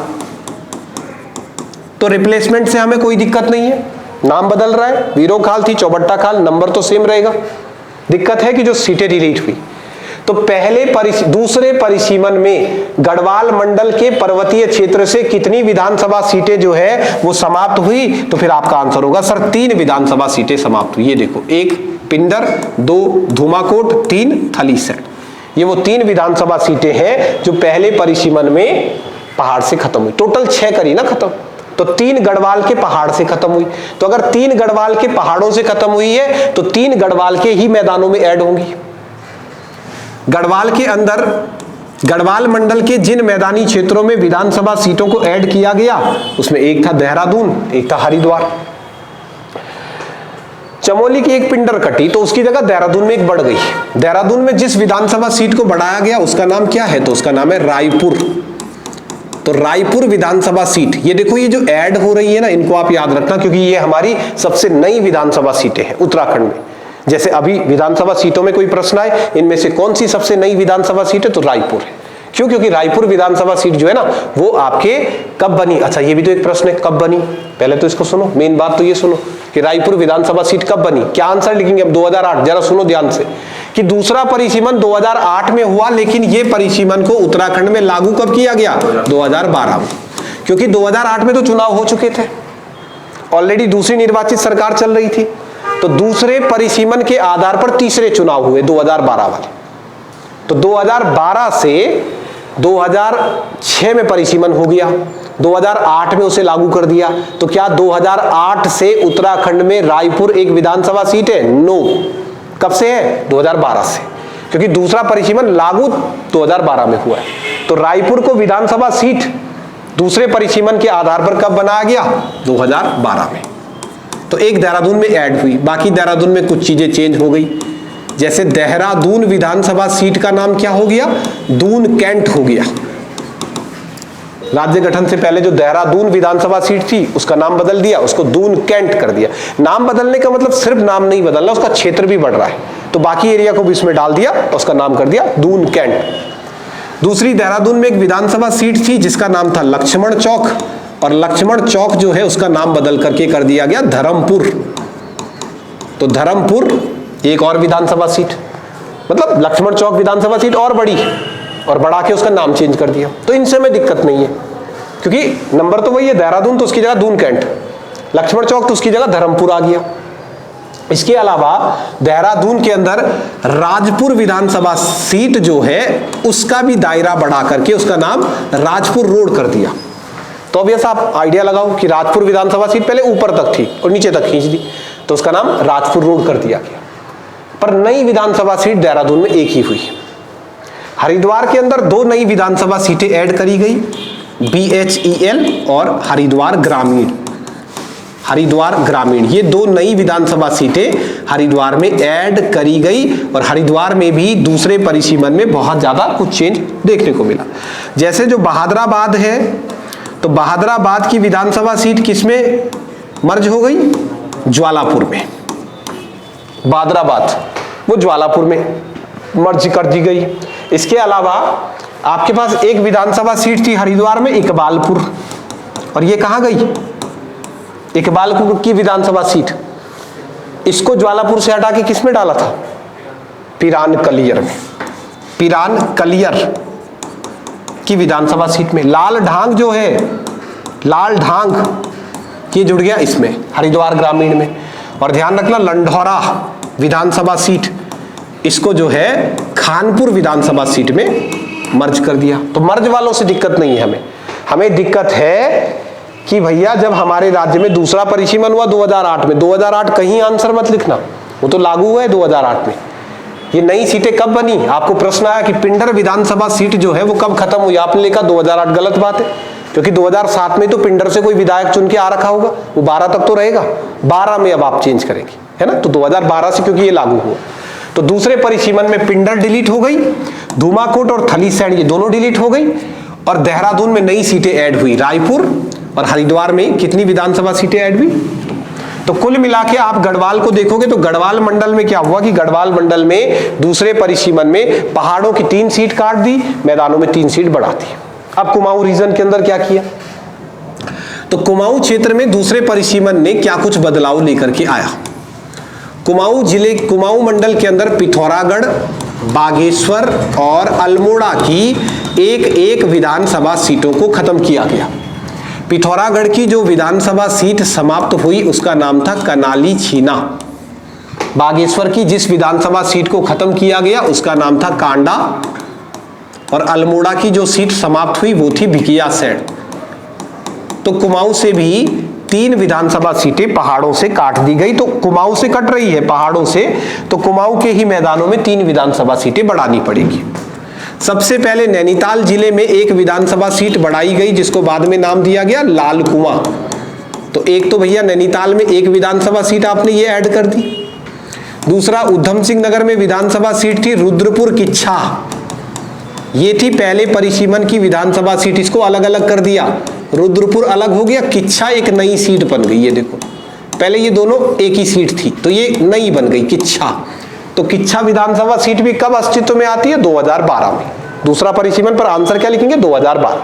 तो किच्छा भी 2012 में अस्तित्व में आती है। इसके अलावा उधम सिंह नगर में ही नानक मत्ता सीट को भी ऐड किया गया, तो नानक मत्ता भी 2012 वाली हमारी विधानसभा सीट है। ये तो बेसिक बातें थी, ठीक है। तो विधानसभा की टोटल सीटों की संख्या 70 ही रखी गई, लेकिन पहाड़ों से 6 सीटें समाप्त हुई।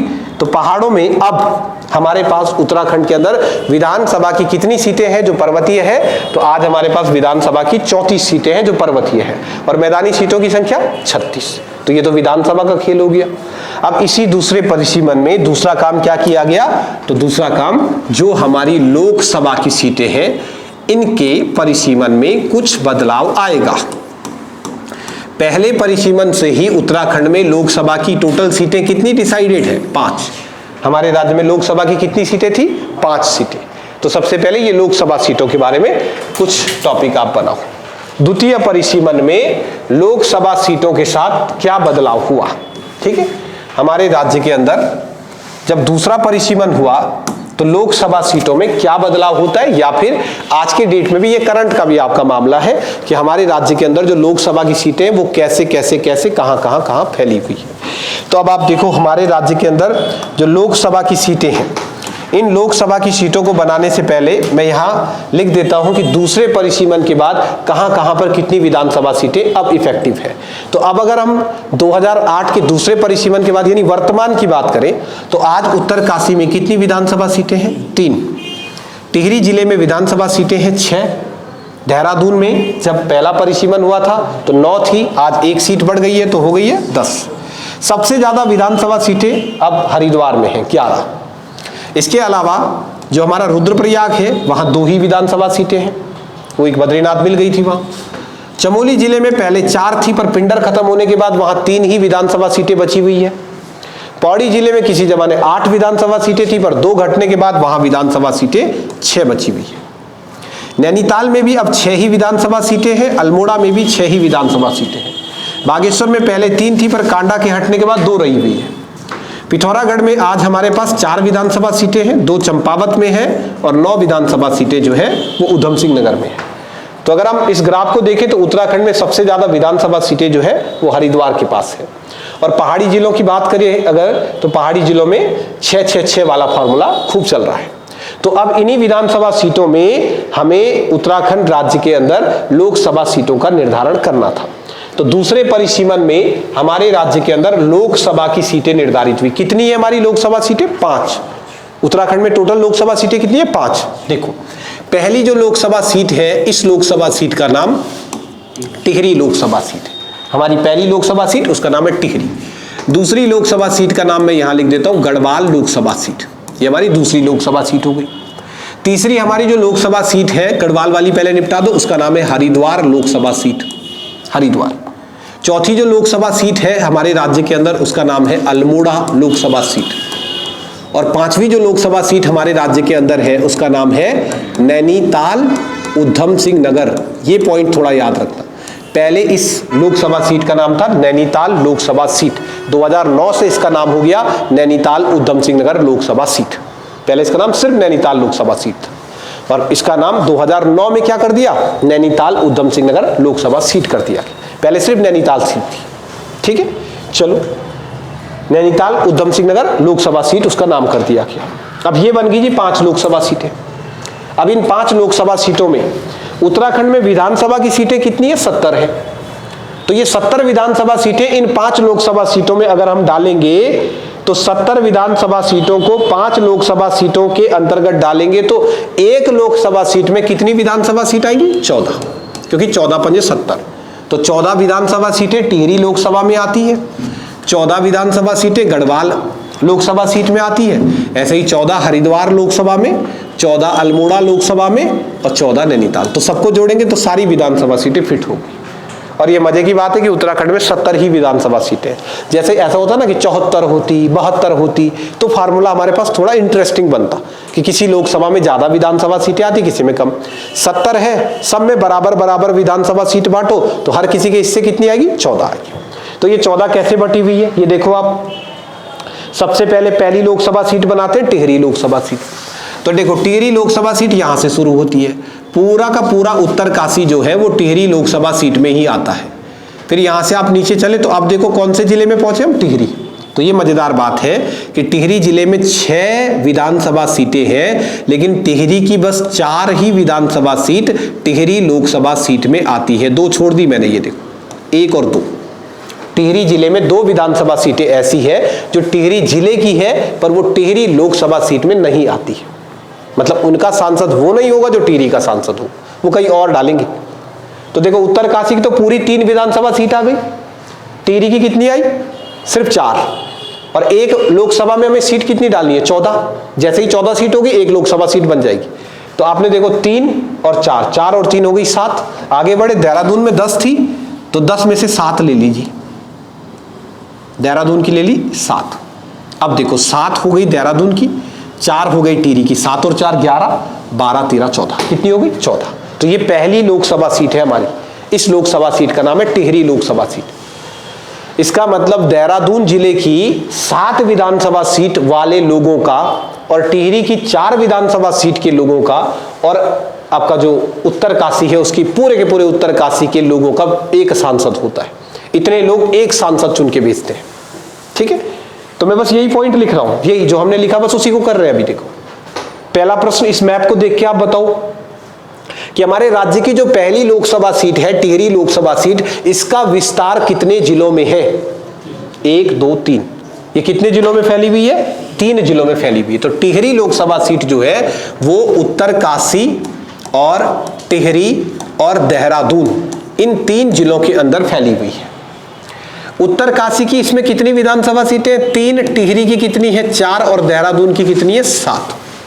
स्टेटमेंट वाले क्वेश्चन बनाते हैं आजकल कि टिहरी लोकसभा सीट में सबसे ज्यादा विधानसभा सीटें किस जिले की है? देहरादून की है। प्रभुत्व कहां का है? देहरादून, क्योंकि इसमें देहरादून की 7 विधानसभा सीटें आती है। भले ही उसका नाम टिहरी लोकसभा सीट हो, पर पॉपुलेशन उसमें सबसे ज्यादा कहां की है? देहरादून की। तो देहरादून की 7 विधानसभा सीट उसके अंतर्गत आती है और ये हमारे पास पहली लोकसभा सीट बनती है, पहली लोकसभा सीट। फिर इसके बाद चलो दूसरी लोकसभा सीट पर। अब देखो पहली बन गई, दूसरी लोकसभा सीट पर चलो। दूसरी लोकसभा सीट यहां से शुरू करो। चमोली की विधानसभा सीटें 3, 2 रुद्रप्रयाग की हुई 3 और 2 5, और 2 ये टिहरी की बची हुई थी। ये जो टिहरी की 2 विधानसभा सीटें बची हुई है, एक है आपकी देवप्रयाग विधानसभा सीट और एक है आपकी नरेंद्र नगर विधानसभा सीट। ये दोनों ध्यान रखना। ये टिहरी की वो विधानसभा सीटें हैं जो है तो टिहरी जिले में, पर टिहरी लोकसभा में नहीं आती। यानी देवप्रयाग के विधानसभा सीट वालों के सांसद टिहरी वाले सांसद नहीं होते। तो इन दोनों सीटों को टिहरी लोकसभा से हटा के इधर डाल दिया। तो अब देखो 3 चमोली, 2 रुद्रप्रयाग, 3, 2, 5, 2 आपके टिहरी के, 5, 2, 7, 6 आपके पौड़ी के, 7, 6, 13। अभी भी एक चाहिए, तो एक सीट हमने कहां से उठा दी? एक सीट हमने नैनीताल से उठा दी। देखो नैनीताल से एक सीट उठा दी, तब बनी ये देखो दूसरी लोकसभा बनी जी हमारी। ये लो, ये उत्तराखंड की दूसरी लोकसभा सीट है। ये पूरा का पूरा एरिया, इतने लोग जो है इनकी लोकसभा सीट एक है और इस लोकसभा सीट का नाम है गढ़वाल लोकसभा सीट। गजब की लोकसभा सीट है इसलिए क्योंकि गढ़वाल मंडल में बस देहरादून, उत्तरकाशी, हरिद्वार को छोड़ दो तो सब जगह टच है। सब जगह देखो, ऐसा जिला नहीं छोड़ा इसने गढ़वाल मंडल के अंदर ना, लगभग सब जगह टच है। ये दूसरी हमारी लोकसभा सीट है। इस लोकसभा सीट का नाम गढ़वाल लोकसभा सीट है। तो मैं जरा यहाँ पॉइंट लिख दूं कि जो गढ़वाल लोकसभा सीट है उसमें भी 14 विधानसभा सीटें, लेकिन उसका विस्तार कितने जिलों में है? तो देखो सबसे पहले कौन सा जिला? चमोली, फिर रुद्रप्रयाग, फिर टिहरी, टिहरी के बाद पौड़ी तो है ही खैर, और नैनीताल। मजेदार बात है, नैनीताल चमोली की इसमें कितनी विधानसभा सीट आ रही है? 3। रुद्रप्रयाग पूरा, टिहरी की 2 विधानसभा सीटें। कौन कौन सी? ये देख लो नाम। टिहरी जिले की कौन कौन सी विधानसभा सीटें टिहरी लोकसभा सीट का हिस्सा ना होकर गढ़वाल लोकसभा सीट का हिस्सा है? तो देवप्रयाग विधानसभा सीट और नरेंद्र नगर विधानसभा सीट। भले ही ये टिहरी जिले में है परंतु ये गढ़वाल लोकसभा सीट के अंतर्गत आती है। इनका सांसद वो होगा जो पौड़ी का सांसद होगा। तो टिहरी की 2 सीटें, पौड़ी की पूरी 6, और नैनीताल की 1 विधानसभा सीट जो गढ़वाल लोकसभा सीट में आती है, रामनगर। ये देखो नैनीताल से हमने 1 सीट उठाई थी, रामनगर सीट। तो उत्तराखंड में रामनगर एकमात्र वो विधानसभा सीट है जो भौगोलिक रूप से तो कुमाऊं में है, ज्योग्राफिकली वो कुमाऊं में है, परंतु वह गढ़वाल लोकसभा सीट के अंतर्गत आती है। कुमाऊं की कौन सी विधानसभा सीट है जो गढ़वाल लोकसभा सीट के अंतर्गत आती है? तो उसका नाम है रामनगर विधानसभा सीट। इसका मतलब रामनगर की विधानसभा सीट के लोगों का सांसद वो नहीं होगा जो नैनीताल का सांसद है। वो लोग अपना सांसद किसको चुनेंगे? गढ़वाल वाले को चुनेंगे। तो कुमाऊं की कौन सी विधानसभा सीट है जो गढ़वाल लोकसभा सीट के अंतर्गत आती है? तो उसका नाम है रामनगर, और ये बनी हमारी दूसरी लोकसभा सीट, इसका नाम है गढ़वाल। फिर चलो 2 ये बन गई। अब आओ तीसरे पे, तीसरी विधानसभा सीट की तरफ चलोगे। ये देखो ये तीसरी तो सामने ही बनी है। देहरादून में टोटल 10 थी, 7 निकल गई, बची कितनी? 3। तो देखो 3 ये बची, 11 ये है, 11 और 3 14, ये बन गई तीसरी विधानसभा सीट। इसका नाम क्या है? इसका नाम है हरिद्वार विधानसभा सीट। इसमें तो कोई दिक्कत नहीं है, हरिद्वार विधानसभा सीट। 11 की 11 विधान पूरा हरिद्वार, और देहरादून की 3। देहरादून की बस 3 ही विधानसभा, धर्मपुर और एक मेरे ख्याल से डोईवाला और एक और विधानसभा सीट है ना। 3 ही विधानसभा सीट है देहरादून जिले के अंदर धर्मपुर, डोईवाला और एक विधानसभा सीट कोई और है जो आपके हरिद्वार लोकसभा सीट के अंतर्गत आती है, 3 देहरादून की। तो हरिद्वार की जो हमारी लोकसभा सीट है ये कितने जिलों में फैली है, तो इसमें दिक्कत नहीं है। हरिद्वार लोकसभा सीट बस 2 ही जिलों में फैली है। हरिद्वार की इसमें आती है 11 की 11 विधानसभा सीट और देहरादून की आती है 3। देहरादून की 3 ही विधानसभा सीट इसमें आती है। गढ़वाल खत्म। गढ़वाल मंडल में 3 लोकसभा सीटें हैं। गढ़वाल मंडल के अंदर अगर हम विधानसभा सीटों को देखें तो हमारे पास विधानसभा सीटें 70।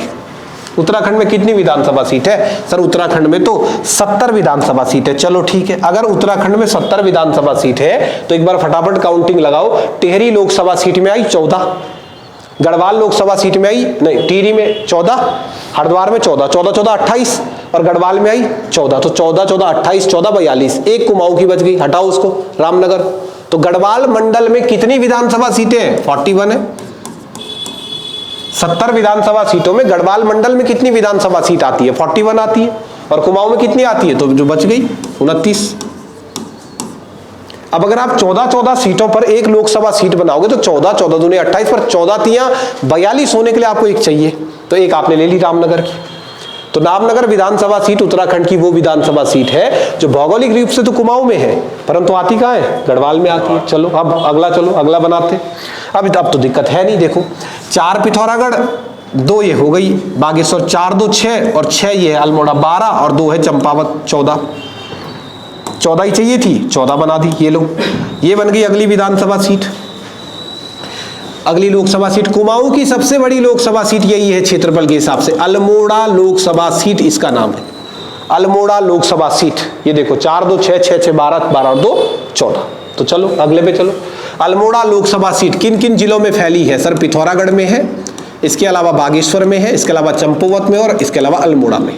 2 सीट बागेश्वर की निकालो, 2 सीट चंपावत की निकालो, 6 सीट अल्मोड़ा की निकालो और 4 पिथौरागढ़ की निकालो, टोटल 14 होगी अल्मोड़ा की लोकसभा सीट।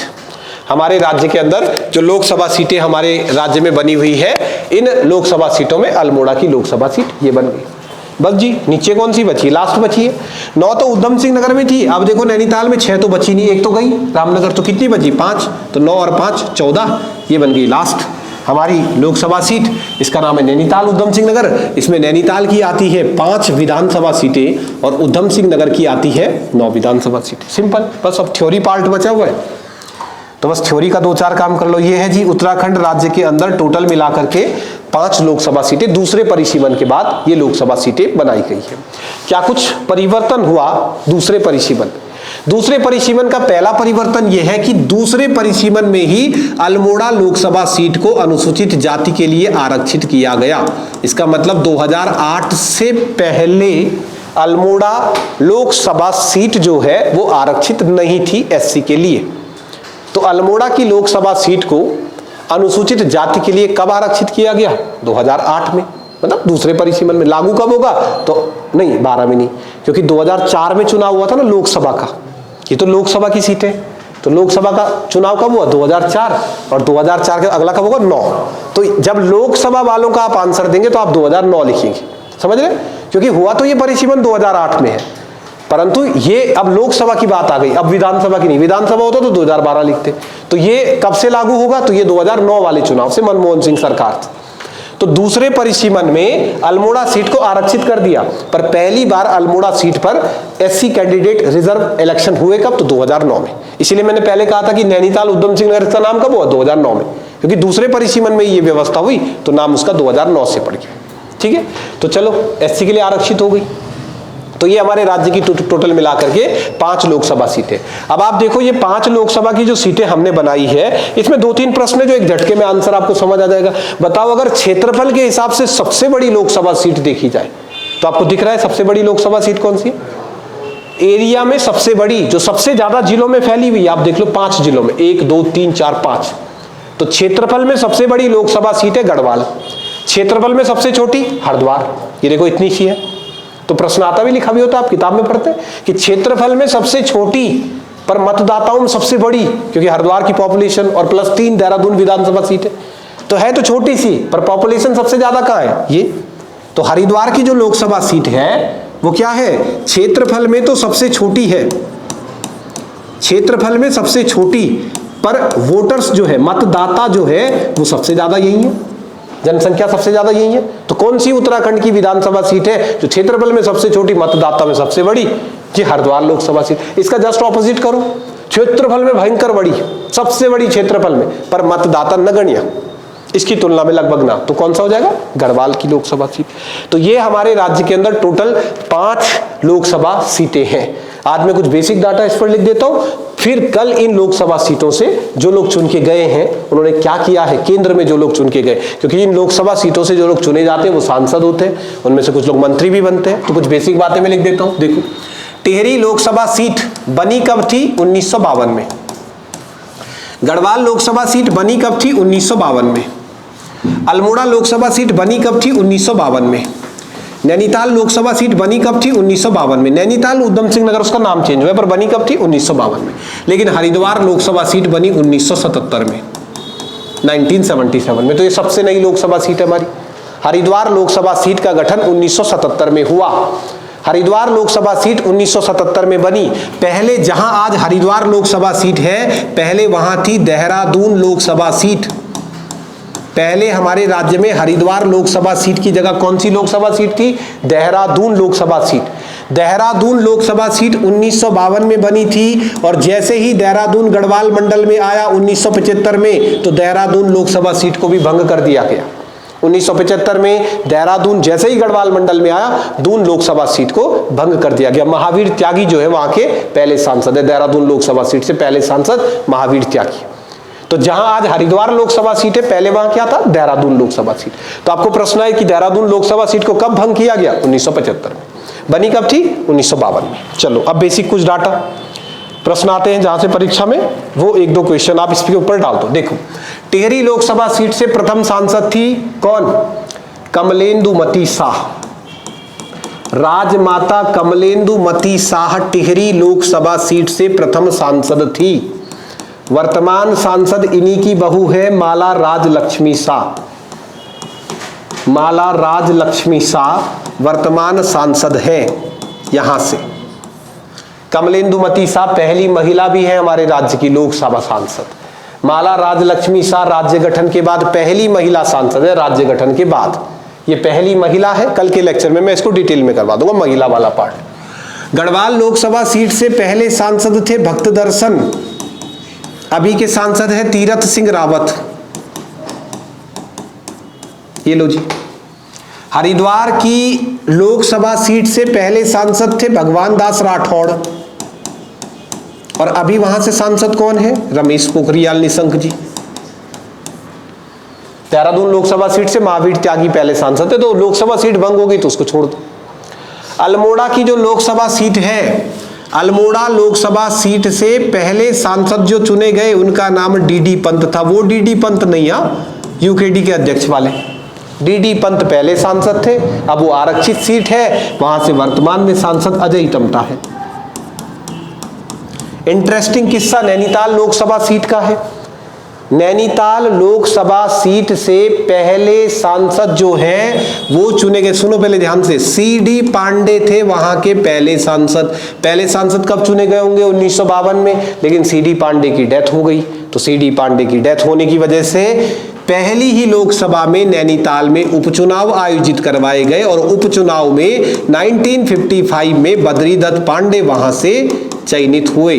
तो आपको प्रश्न थोड़ा ध्यान से पढ़ना, अगर पहला सांसद पूछा है तो सीडी पांडे, लेकिन पहली लोकसभा में सीडी पांडे के अलावा नैनीताल का प्रतिनिधित्व किसने भी किया था, बद्रीदत्त पांडे। क्यों, उपचुनाव हो गए, उनकी डेथ हो गई तो सीट खाली हो गई, तो चुनाव करवा दिया बद्रीदत्त पांडे। और अभी वहां से सांसद कौन है, तो अभी वहां से सांसद अजय भट्ट है।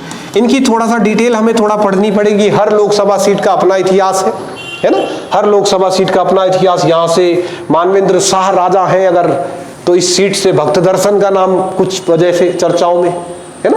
तो आपके सिलेबस में जो है राज व्यवस्था और अर्थव्यवस्था वाला जो टॉपिक है वो थोड़ा सा ज्यादा है। तो आप हिस्ट्री को तो साइड में रखो। अभी पहले शुरुआती दौर में आप उत्तराखंड के पॉलिटिकल सिस्टम को एक बार समझने की कोशिश करो, चलो आज फिर इतना ही करते हैं। कल ये लोकसभा सीट में, ये तो हमने बेसिक नाम लिख दिए, लेकिन अब इन्हीं में से आप देखो 52 से लेकर आज तक इतने इलेक्शन हो गए, इतने सांसद चुने गए, तो इनमें से पता नहीं कितने जो मंत्री पद पर गए, कौन कब मंत्री रहा केंद्र की सरकार में, किस व्यक्ति को उत्तराखंड या भारत की राजनीति में किस लिए जाना जाता है, और राज्यसभा, अभी जो मामला बचा है राज्यसभा। ठीक है, तो ये टॉपिक कल करते हैं, आज आप इतना ही कर दो।